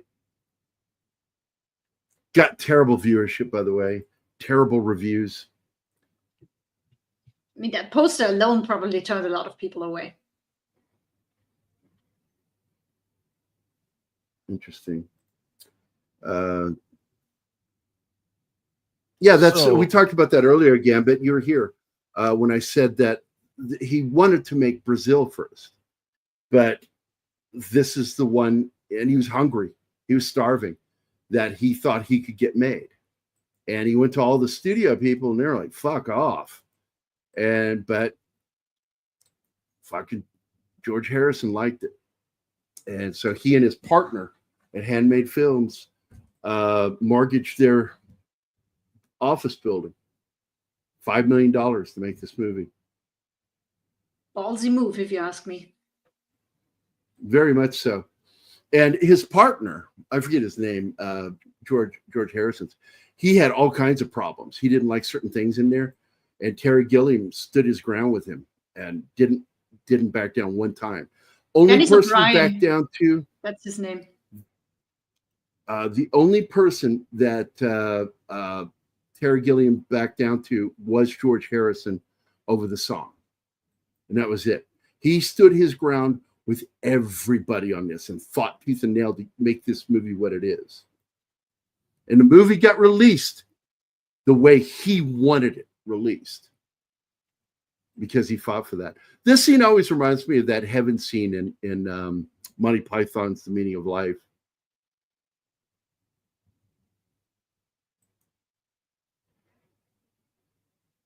Have I seen that? And that's Broadbent. I don't know. Alpha, with this message here, that could be a potential great show for PCM when again we talk about a group called the Blacks being race swapped to black. Yeah. Right. Been there. Check out our discussion of the season finale. We can break Keith again. Well, I broke the panel on that one. Especially me, because I had the Nobody blacks could talk. all over my fucking notes. And I couldn't swap it out every time. You can't say it now without that in the back of your mind. 2.5 pages of notes, guys. I had the blacks like in every line. I was fucked. And it's just like, look, I can't let a single fucking joke go unsaid because that's the way my brain works. So, prime example yesterday. Great news with Gina Carano, man. Great fucking news. Finally. Everybody's posting about it. I had to post about it too, and I was very happy. I wanted to make my post. So here's my post. I said, that's the way you do it. Fuck them right back. Get paid for it and make them come, make them want to return for more. And then I paused and went, wait a minute, that doesn't sound right the way I said that. That sounds like prostitution. Yeah. It does. And a bunch of people got the joke. I'm sure a lot of people, like, I interacted with this guy yesterday. I like the guy. But I made 4 obvious jokes, and he took me literally on all 4 of them. No and I sense put of the humor cheeky face. I put the winky. I even put an animation of SpongeBob to let him know I'm fucking joking. Still took me literally. And he didn't. That is just dumb. I went, oh man, he's someone I'm not going to be able to interact with. I've got several. In fact, my buddy Travis has one. He has a replica map on his wall. You know Travis, Anima. Yes. Have you met him, Martin? Have I had him on here with you to meet you? I know Anima's met him. No. He's just one of my closest friends. I met him when he came over to the house and was hanging out with you, and we were just video hanging out, the 3 of us. I didn't meet him in person when I visited you because he was busy. He's so funny. I love hanging out with him. When I first met him, he triggered my gaydar. But I've had a lot of gay friends, so it didn't bother me. But I'm just like, am I at some point going to go, well, I'm not gay. I don't swing that way. And despite the fact I joke about it all the time, I really don't swing that way. And but if I did, no. Andre is who would be the one I go for Midnight's Edge. Because I told him, if I swung that way, you. He's fucking sexy with that hair. Because of his sexy accent? No, the accent's okay. He looks good with that hair. He's probably scared the shit out of him. This is another scene that reminds me later of a scene that's echoed in Baron Munchausen. How they escape? When he flies with a cannonball? I'm not going to say. Because we can talk about that movie another time. I don't want to talk about it. But this is one, just remind me later when we watch the movie, I'll go, that's the scene. I love this scene where they're hanging by a thread. Literally, yeah. I haven't seen the movie Munchausen yet, but I've read the stories as a kid, so there's probably not much. Yeah, he was a fan. He was a fan of those stories as a child. Yeah. So he wanted to make a movie about them. Isn't it great how the guy he's lying his ass out of trouble all the time. People didn't understand it. The movie is weird. I get it, but I like that kind of filmmaking. I like the movie. I like the movie The Jabberwocky. People fucking hate that movie. I love that movie. Well, I'm hoping I like Munchausen, because if I don't, then there's 2 movies that I didn't enjoy that I have to discuss next week. And I don't want to do that. Put that one back up, Martin. Welcome to my life, Anima. Put it back up. There we go. Let me tell you something, D-Bud. Every woman I've ever had to kiss, except when I was 16 years old, and I kissed a girl that was actually taller than me. And she was gorgeous. I got to tell you, man, I get tired of it. So if I had an opportunity to kiss a guy my height or a little taller, that'd be nice. Okay, you fuck off with it. T-Bud's comment. Yeah, you can do with that information whatever you feel pertinent, everybody. I I'll don't try know to how I'm forget it. supposed to feel about that now because I'm way shorter than you, dickhead. Oh, we have Absolutely, somebody Tim. here. Hi, Tim. It's only a dream away. And I read it to her earlier because I just fucking love the lyrics. Half of them aren't even lyrics. Half of it is bullshit, and I hate. It's all sounds. Like it's meant to sound mystical, ancient. Maybe it doesn't. like from some other language realm that we don't know. Okay, so here we go for Tim.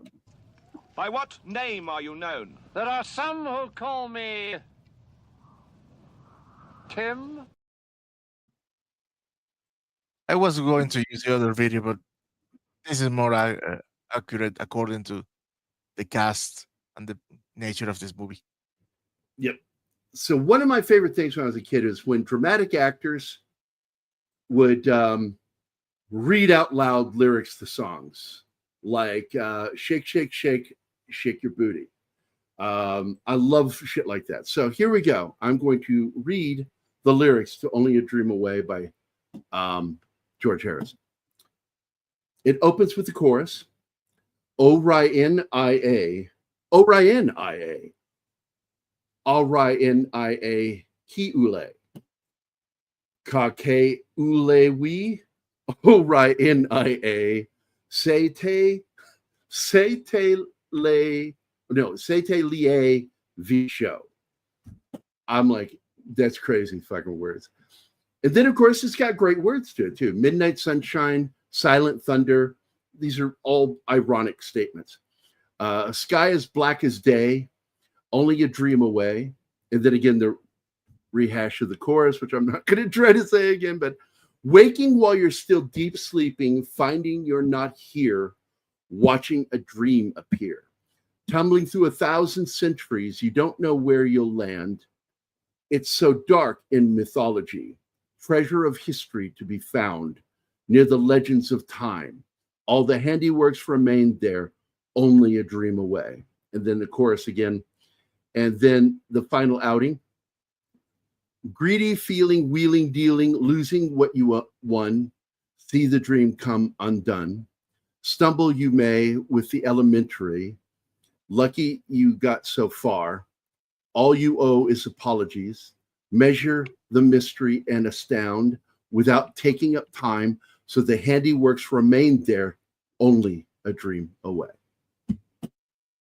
Oh, that lyric sounds like the product of light singing and dancing. Eating mushrooms. Yeah. Dropping a little LDS, as Kirk would say. And what I say, light singing and dancing. Hey, man, I like some Latter-day Saint. I'll drop some of that Latter-day Saint. I love his minions because they're all looking forward to the moment they get destroyed. It's so fucking weird. I mean, they apologize and feel bad when he says he feels good. Everything needs to be negative and bad. I've seen that one. I love when he read Poker Face. Oh, I did. Oh, baby. No, Jim, there's peril. I order you to let me face the peril. Nay, Captain, it's too perilous. That's a good one. Thank you, Tim. I love that the joke that he tried to say that it was an Aberdeen accent that he's doing, Scotty, Jimmy Doohan. And it's like a guy from Aberdeen says in a very broken accent, that sounds nothing like Aberdeen. And the funny part is you can't understand what he said when he said that it doesn't sound anything like it's from Aberdeen, because Aberdeen is so hard to understand. It's a very thick accent, like Glasgow.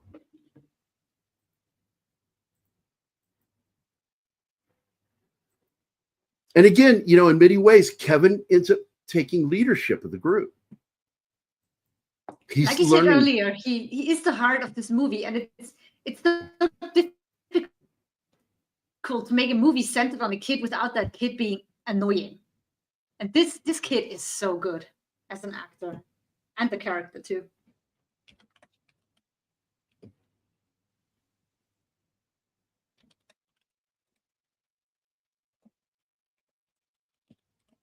Oh my god. Yes. Okay. Oh, you have to hear that.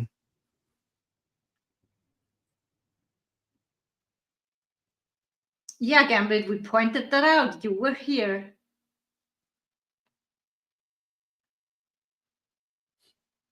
What was that? I'm sorry, I was reading something. That Handmaid made this movie. Yeah. We've been over that more than once. You need to pay attention in class, young man. Yeah, mister. Yeah. All going to be in the exam. Take notes. Yeah. Put down your Come up cell here phone. Yeah, get up here. Stand up in front of the class. Man, I had that happen so many times in school. It wasn't a thing with us, thankfully. It backfired on teachers when they would do that. Because I would make a joke and they'd get mad at me, make me stand in front, and then try to get me to answer the question. Then I'd answer it. I'd make them mad. Mrs. Casserly was one of them. She actually sent me out of class. She sent me to the office because I deliberately and intentionally tried to make her look bad. Like, you did it.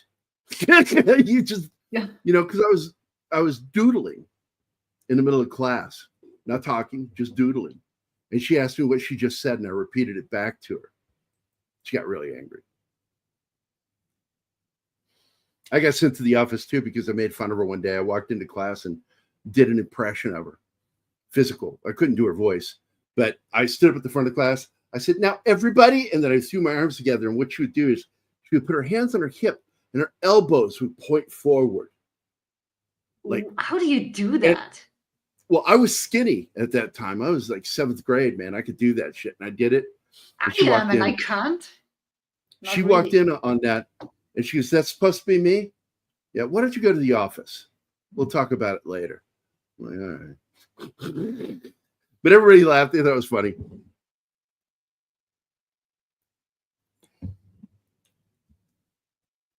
Martin, he sent you something. Tim did.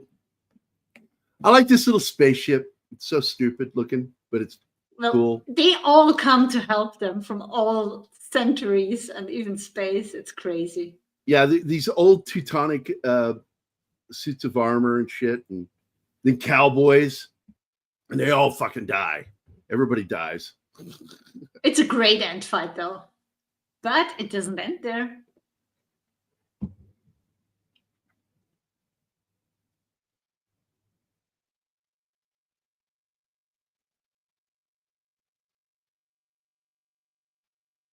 We got him, boy. And they're all kind of the toys in his room. You see a lot of his toys, and he has cowboys there and all the shit. Yeah, we don't even see some of them die. We just see them fly off. Yeah. And of course, this is a scene I talked about later that I absolutely fervently believe that, because I know that what's his name? Tim Burton is a fan of Gilliam. That I think this scene with darkness is echoed later in the movie Beetlejuice. I'm waiting for it to load again with this.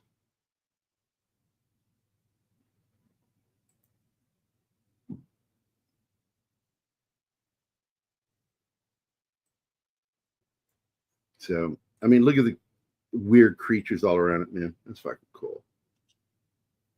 So, back to the end. So, he becomes like a carnival ride, and his fucking blade is in his body that, of course, he created at the moment. But that looks so H.R. Giger. Yeah.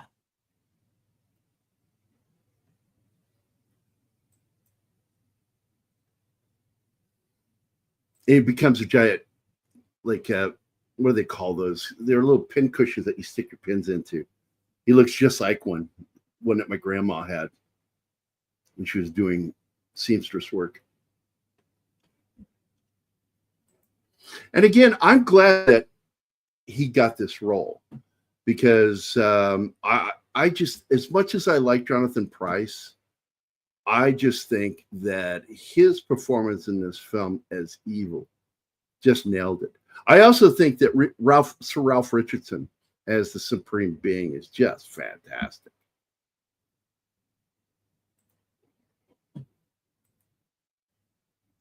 They had 2 actors for the Supreme Being, by the way. One is listed as the voice and one is the face. So I don't know what that's about. Oh, that's the animation. The voice of the animation and the animation. Okay. But once he comes on as himself, clearing the smoke, clearing the smoke. Yeah. I remember seeing an interview with, what's her name? Cindy Morgan about the making of Tron. And she said that David was a perfect gentleman and a very sweet guy until he put on the suit of Sark. And then she was afraid of him.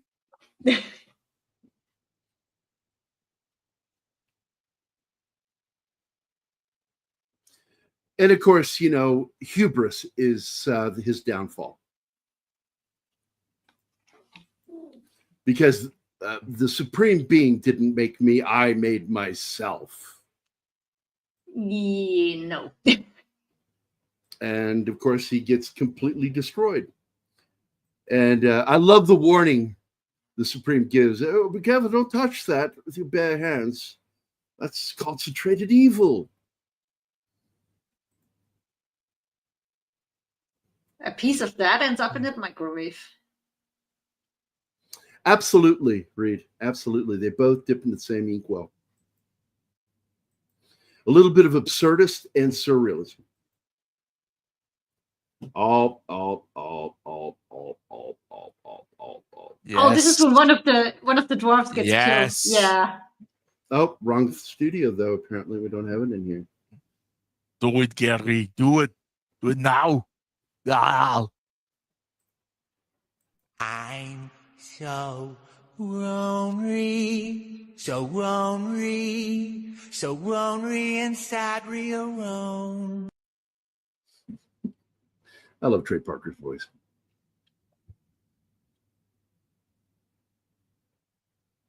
This is why Stander is never going to have his own greeting video, because he gets this fit every time we do a show.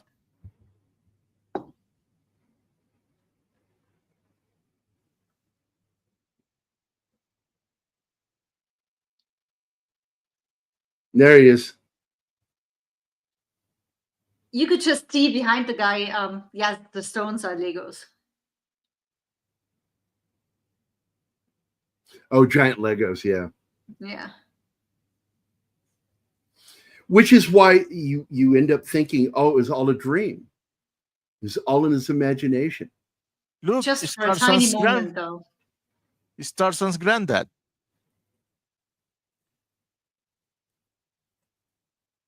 He's also in another film we talked about called Dragon Slayer. Yeah.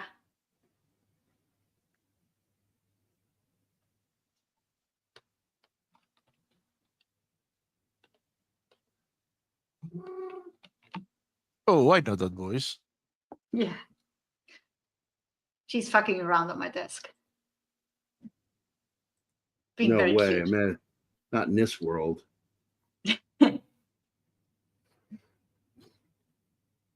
I'm not going to say which one, but one of my mother-in-laws.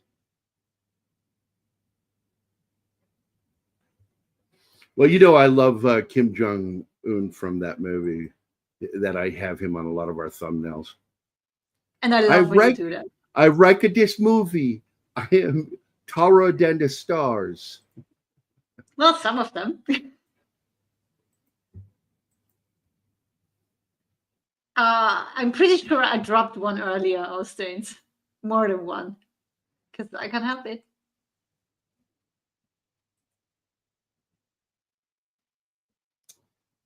Oh, man. But I love when he calls me out for dropping an F-bomb. Wow.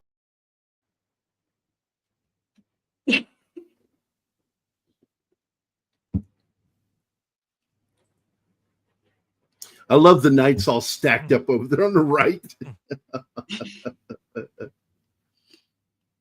Yeah, we're sorry we stole the map. Stole the map. I let you borrow it. I love the way he has that absent-minded way of speaking. Nothing he does is without intention. So there's no going behind his back. He knows everything. People die. Why do we have to have evil? Without evil, you wouldn't know that good is good. Yep. And a little thing called free will. Yeah. I mean, no light without darkness. Evil.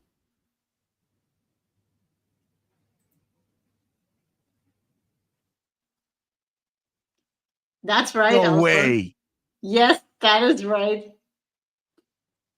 It's in, I think, Upper Austria, and they just kept having their sign stolen, and nothing they did would ever make people not steal that sign, so they changed their name. It's a true story. You have to change the name of the city because vandalism. Okay. It's a village. It's not a big place. But as soon as it made it on the internet, that fucking sign just got stolen. I bet you they'll steal that one too, because fugging sounds funny. There are elements absolutely of Dorothy. The big difference in any time, and I'm telling you, there are analysis out there that misunderstand this film, where people think that this was all in his head, because even he thinks that. But it's all confirmed to him when he sees the photos. They're still there. He still has all the photos of him, the bandits, Robin Hood, and the photo with Agamemnon. Because in the beginning, before the dwarves come stumbling out of his wardrobe, he plans to go in there and explore. So he prepares, and he has his little satchel with a Polaroid camera and all kinds of stuff, flashlight. So he's prepared to go on a voyage, and then they just come stumbling into his room, and chaos ensues. That's why he turns into a leader, I think. What? I said, "What are you, French?" Why? Voyage.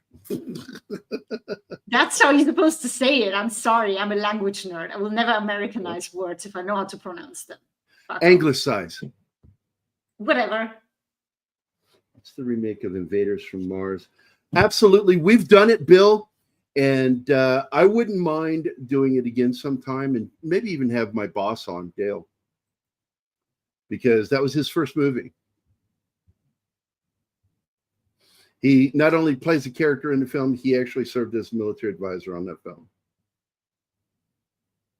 No, I'm not, Tim, and it's getting old. Not on an island. Well, what you find out is it was a premonition at the end of the film. Because as he's waking up, he can't stop it. It's already happening when he wakes up.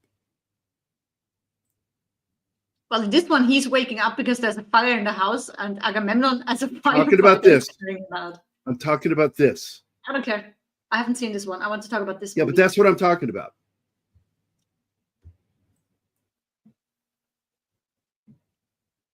The look on his face when he reaches the map, into his pocket and pulls out the photos. The Supreme Being rolls it up. Yeah. Oh, we didn't get the shot of Connery as firefighter? Yes. We didn't. You were too busy fighting. I'm not fighting. She wasn't fighting with me when that happened. She was talking. No, I was talking. One of the two of us. But I suppose you were talking because I look at the person who's talking and not at the slideshow sometimes. But that little wink that he gives him. Earlier. Go back. Go back. This is how shitty as parents they are. Instead of saving their own child, they are talking about saving the blender. She's talking about the wink. We don't have the wink. Oh. Because that's after the parents are dead. Yeah. When he's driving off. He's kind of telling him with that little surreptitious wink. It's all part of the plan, baby.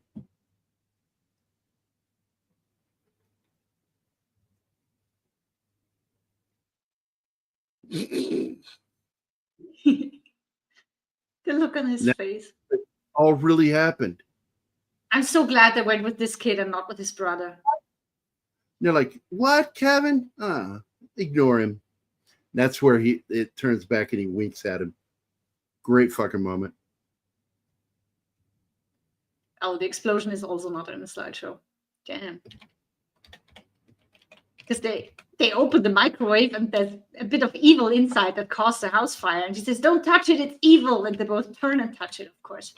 Because who listens to their kids ever?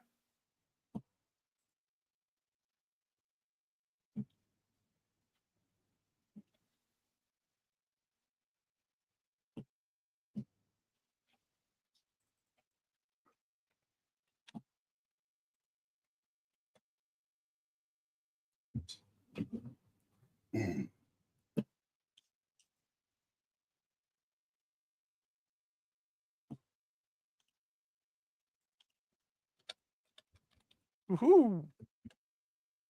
And here we What? are.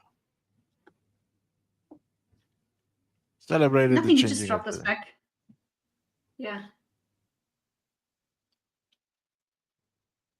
Yep.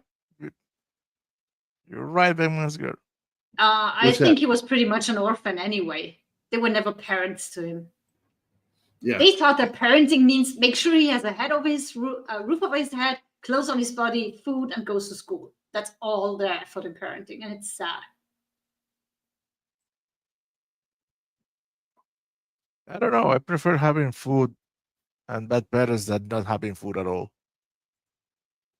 Yeah, but parenting is so much more than that. Because he's got Agamemnon firefighter take care of him. I would have watched that sequel if they had made that.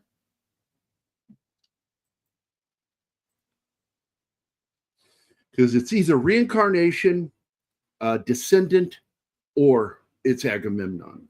It's one of those three. I like to think it's him. And this is the image of him turning back to look at him. I fucking love that image. Smiling at him and giving him that little surreptitious wink. I mean, maybe that's how the myth came alive, that he got killed by his wife. He just disappeared. And everybody thought she's capable of murder anyway, so she did it. There you go. Hey, John, I actually like Zardoz. I like that movie.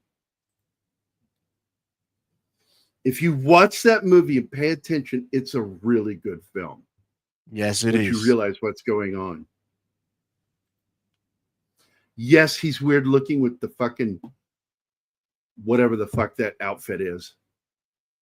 The movie is a warning, a very early warning against transhumanism.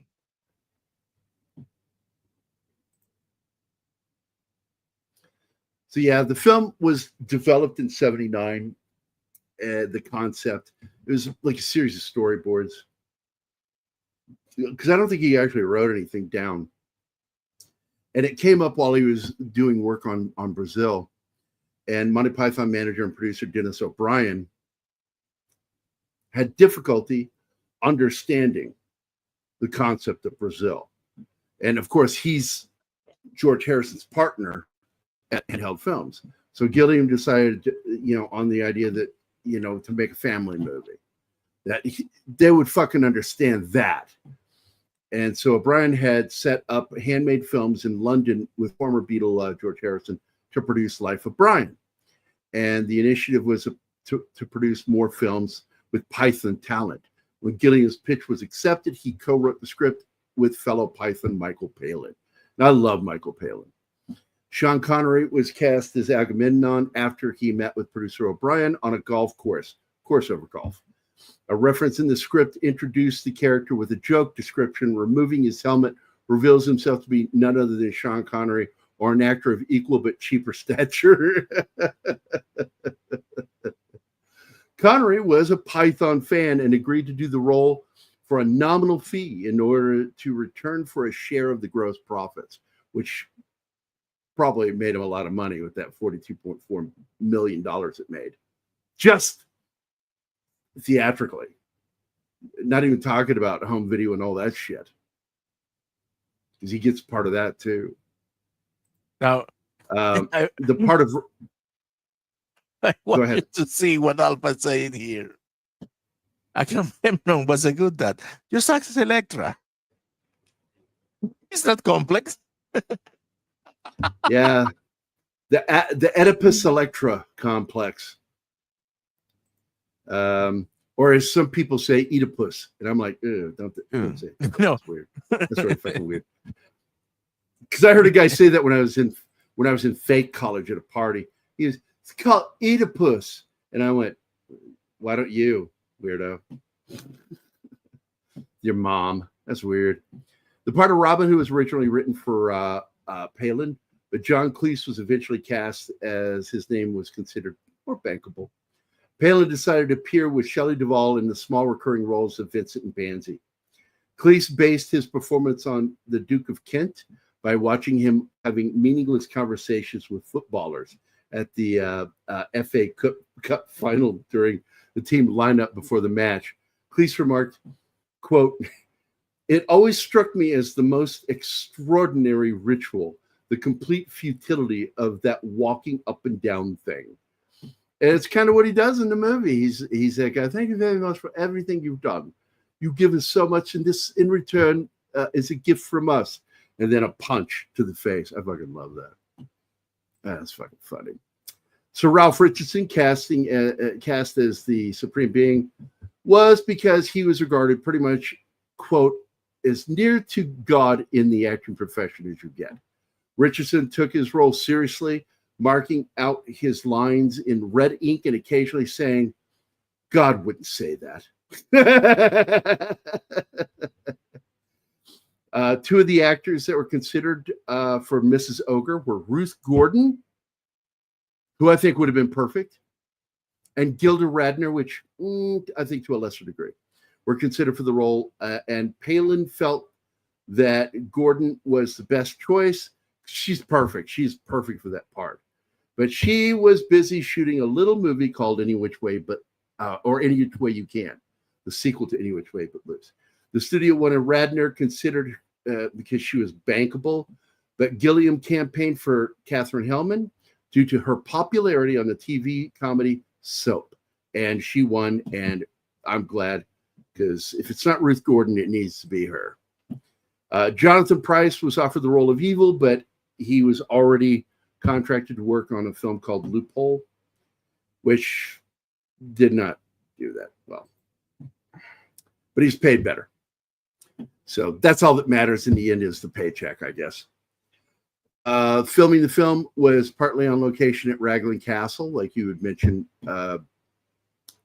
Gambit. Castiglione del, I'm not even going to try to pronounce that, Stiviere, I don't know, as well as Epping Forest and Sherwood Forest. It was also shot on location of the historic Igram and Qusar buildings in Ayat Bendahu, which I thought was really good. It looks nice. Interior scenes were filmed at Lee International Film Studios.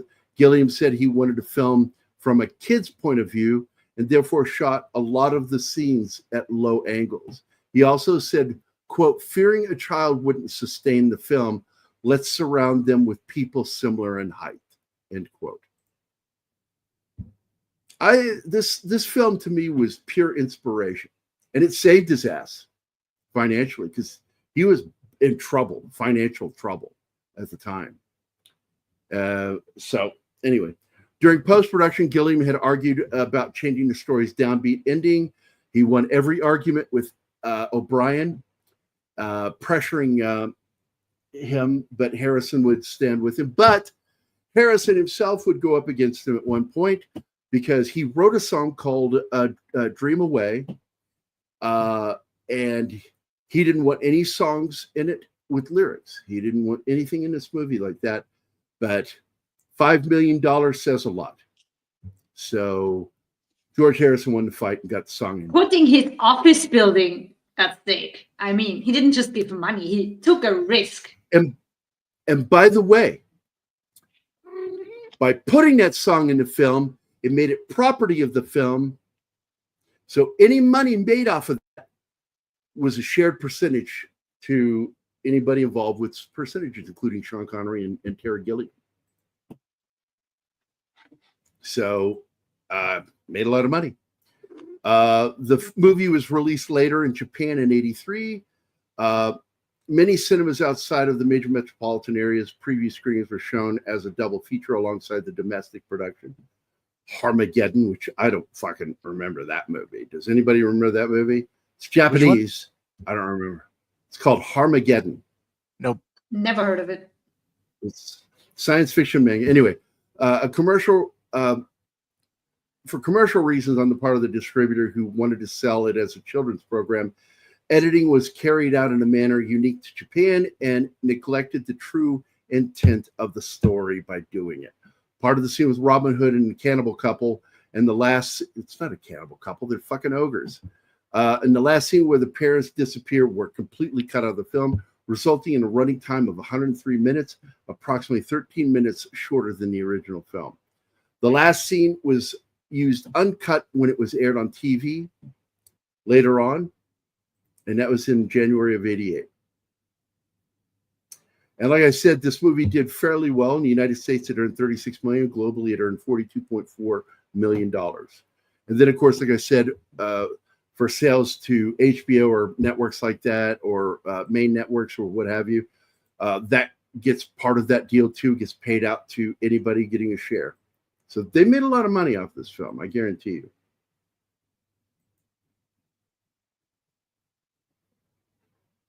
Critics loved it. Fans loved it. It was hailed by critics. I don't know very many critics that didn't like this movie. In fact, let's see. I'm going to look through the critics here. Critics. Yeah, there we go. Gene Siskel. That's who I'm looking for. Roger Ebert and Gene Siskel, because I knew Roger. So some critics gave the film less praise. Roger Ebert of Chicago Sun-Times said, quote, "I'm usually fairly certain whether or not I've seen a good movie, but my reaction to Time Bandits was ambiguous.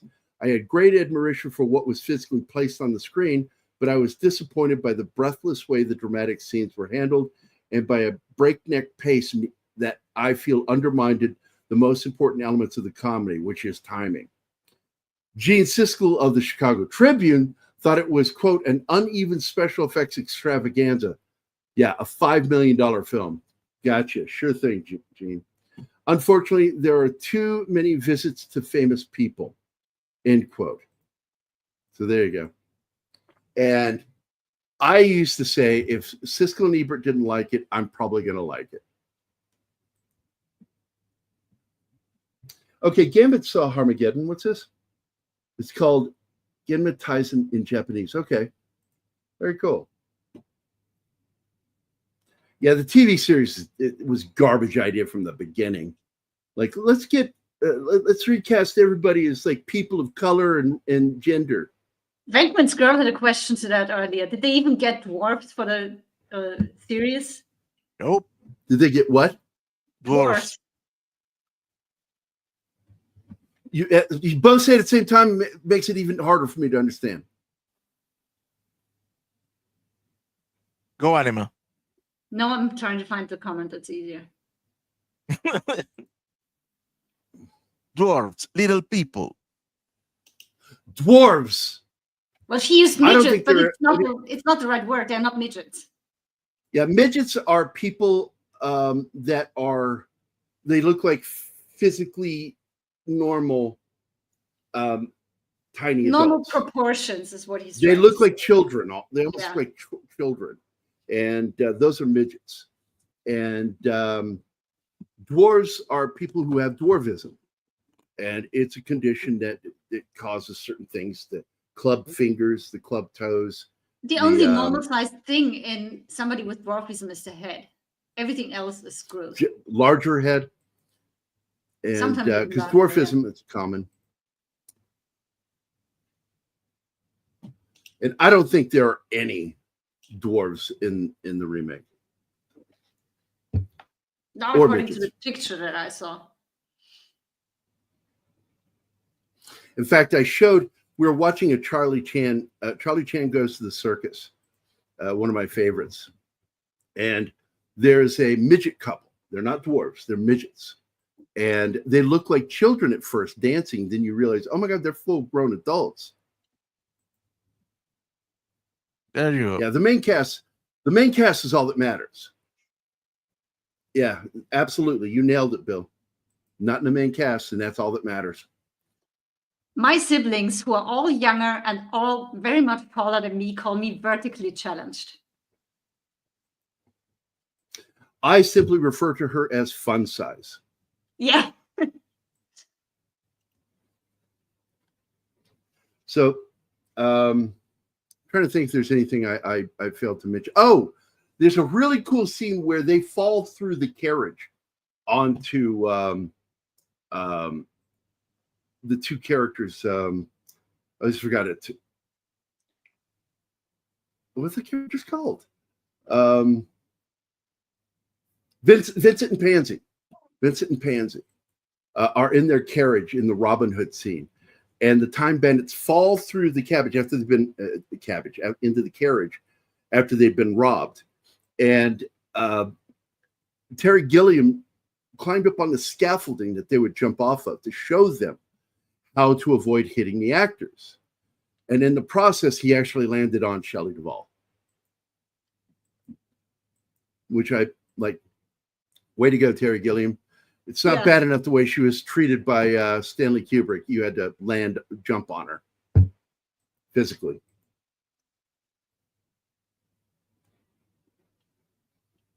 Oh, wow. Eric the Viking. Eric the Viking's a fun little film. Not one of my favorites, but I've seen it. I liked it. Yellowbeard is kind of in that vein, too, of that Monty Python handmade film style stuff. But it was too weird. And for its own good, and so it didn't work. It failed horribly at the box office, and of course he died making that film. What is his name? Marty Feldman. Marty Feldman. Feldman played the main pirate in that, coming up through the ranks, and he died making that movie down in Mexico. It's the same thing that happened to what's his name? John Candy, Mexican airman, shooting up in those mountains. The thing that was bad for Feldman was the fact that he had COPD. And for Candy, he was a giant, unhealthy fat man. Snorts his snuffles and gives up. What's that? I don't know. They have a conversation.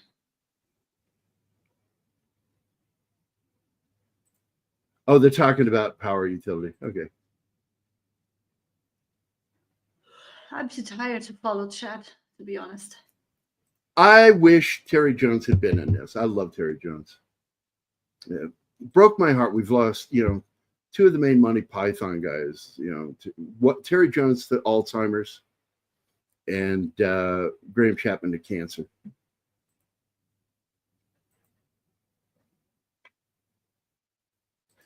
Yeah, and he ended up directing a lot. A lot of people don't know that Terry Jones helped direct stuff all the time. He's a very good director. So, but that's it, guys. We're going to get the hell out of here. I hope everybody had a good time. I know we did. We will see you again tomorrow for James Bond. Tomorrow we're doing The Spy Who Loved Me. I'm looking forward to that. I think that might be my favorite Bond movie of all times. I know my dad loved it because that's one of the Bond movies that we watched more than once. He tried to introduce me to a lot of them, but this was one that we would go back to. My two favorite Roger Moore films were supposed to be back to back. It was The Spy Who Loved Me and For Your Eyes Only. But they bumped For Your Eyes Only to do and made Moonraker to make their Star Wars film, to break in the bucks on the sci-fi. So there you go. But yeah, I'm done for the day. That is why I won't do 2 shows a night anymore, babe. I won't do. I wish I could say. Yeah, but we'll do one later with John. Yeah. Is he still doing Fallout? Of course. Oh God. We are going to die of old age before he finishes that fucking game. Well, you have to consider this. First, he is playing 2 long ass games back to back. And then his job, so he's getting lost and shit. That game seems to be huge. Okay, that's funny. So anyway, we're gonna get out of here, guys. Lost all the time. That's one of the 2 things I kept giving him shit. Getting lost and not hitting his targets. Remember back when I was still part of the panel. Yeah. At least he's not driving. Where I destroyed him. Yeah. I destroyed him when I said this is like Groundhog Day when he couldn't get past that one boss and his head just fell on his chest.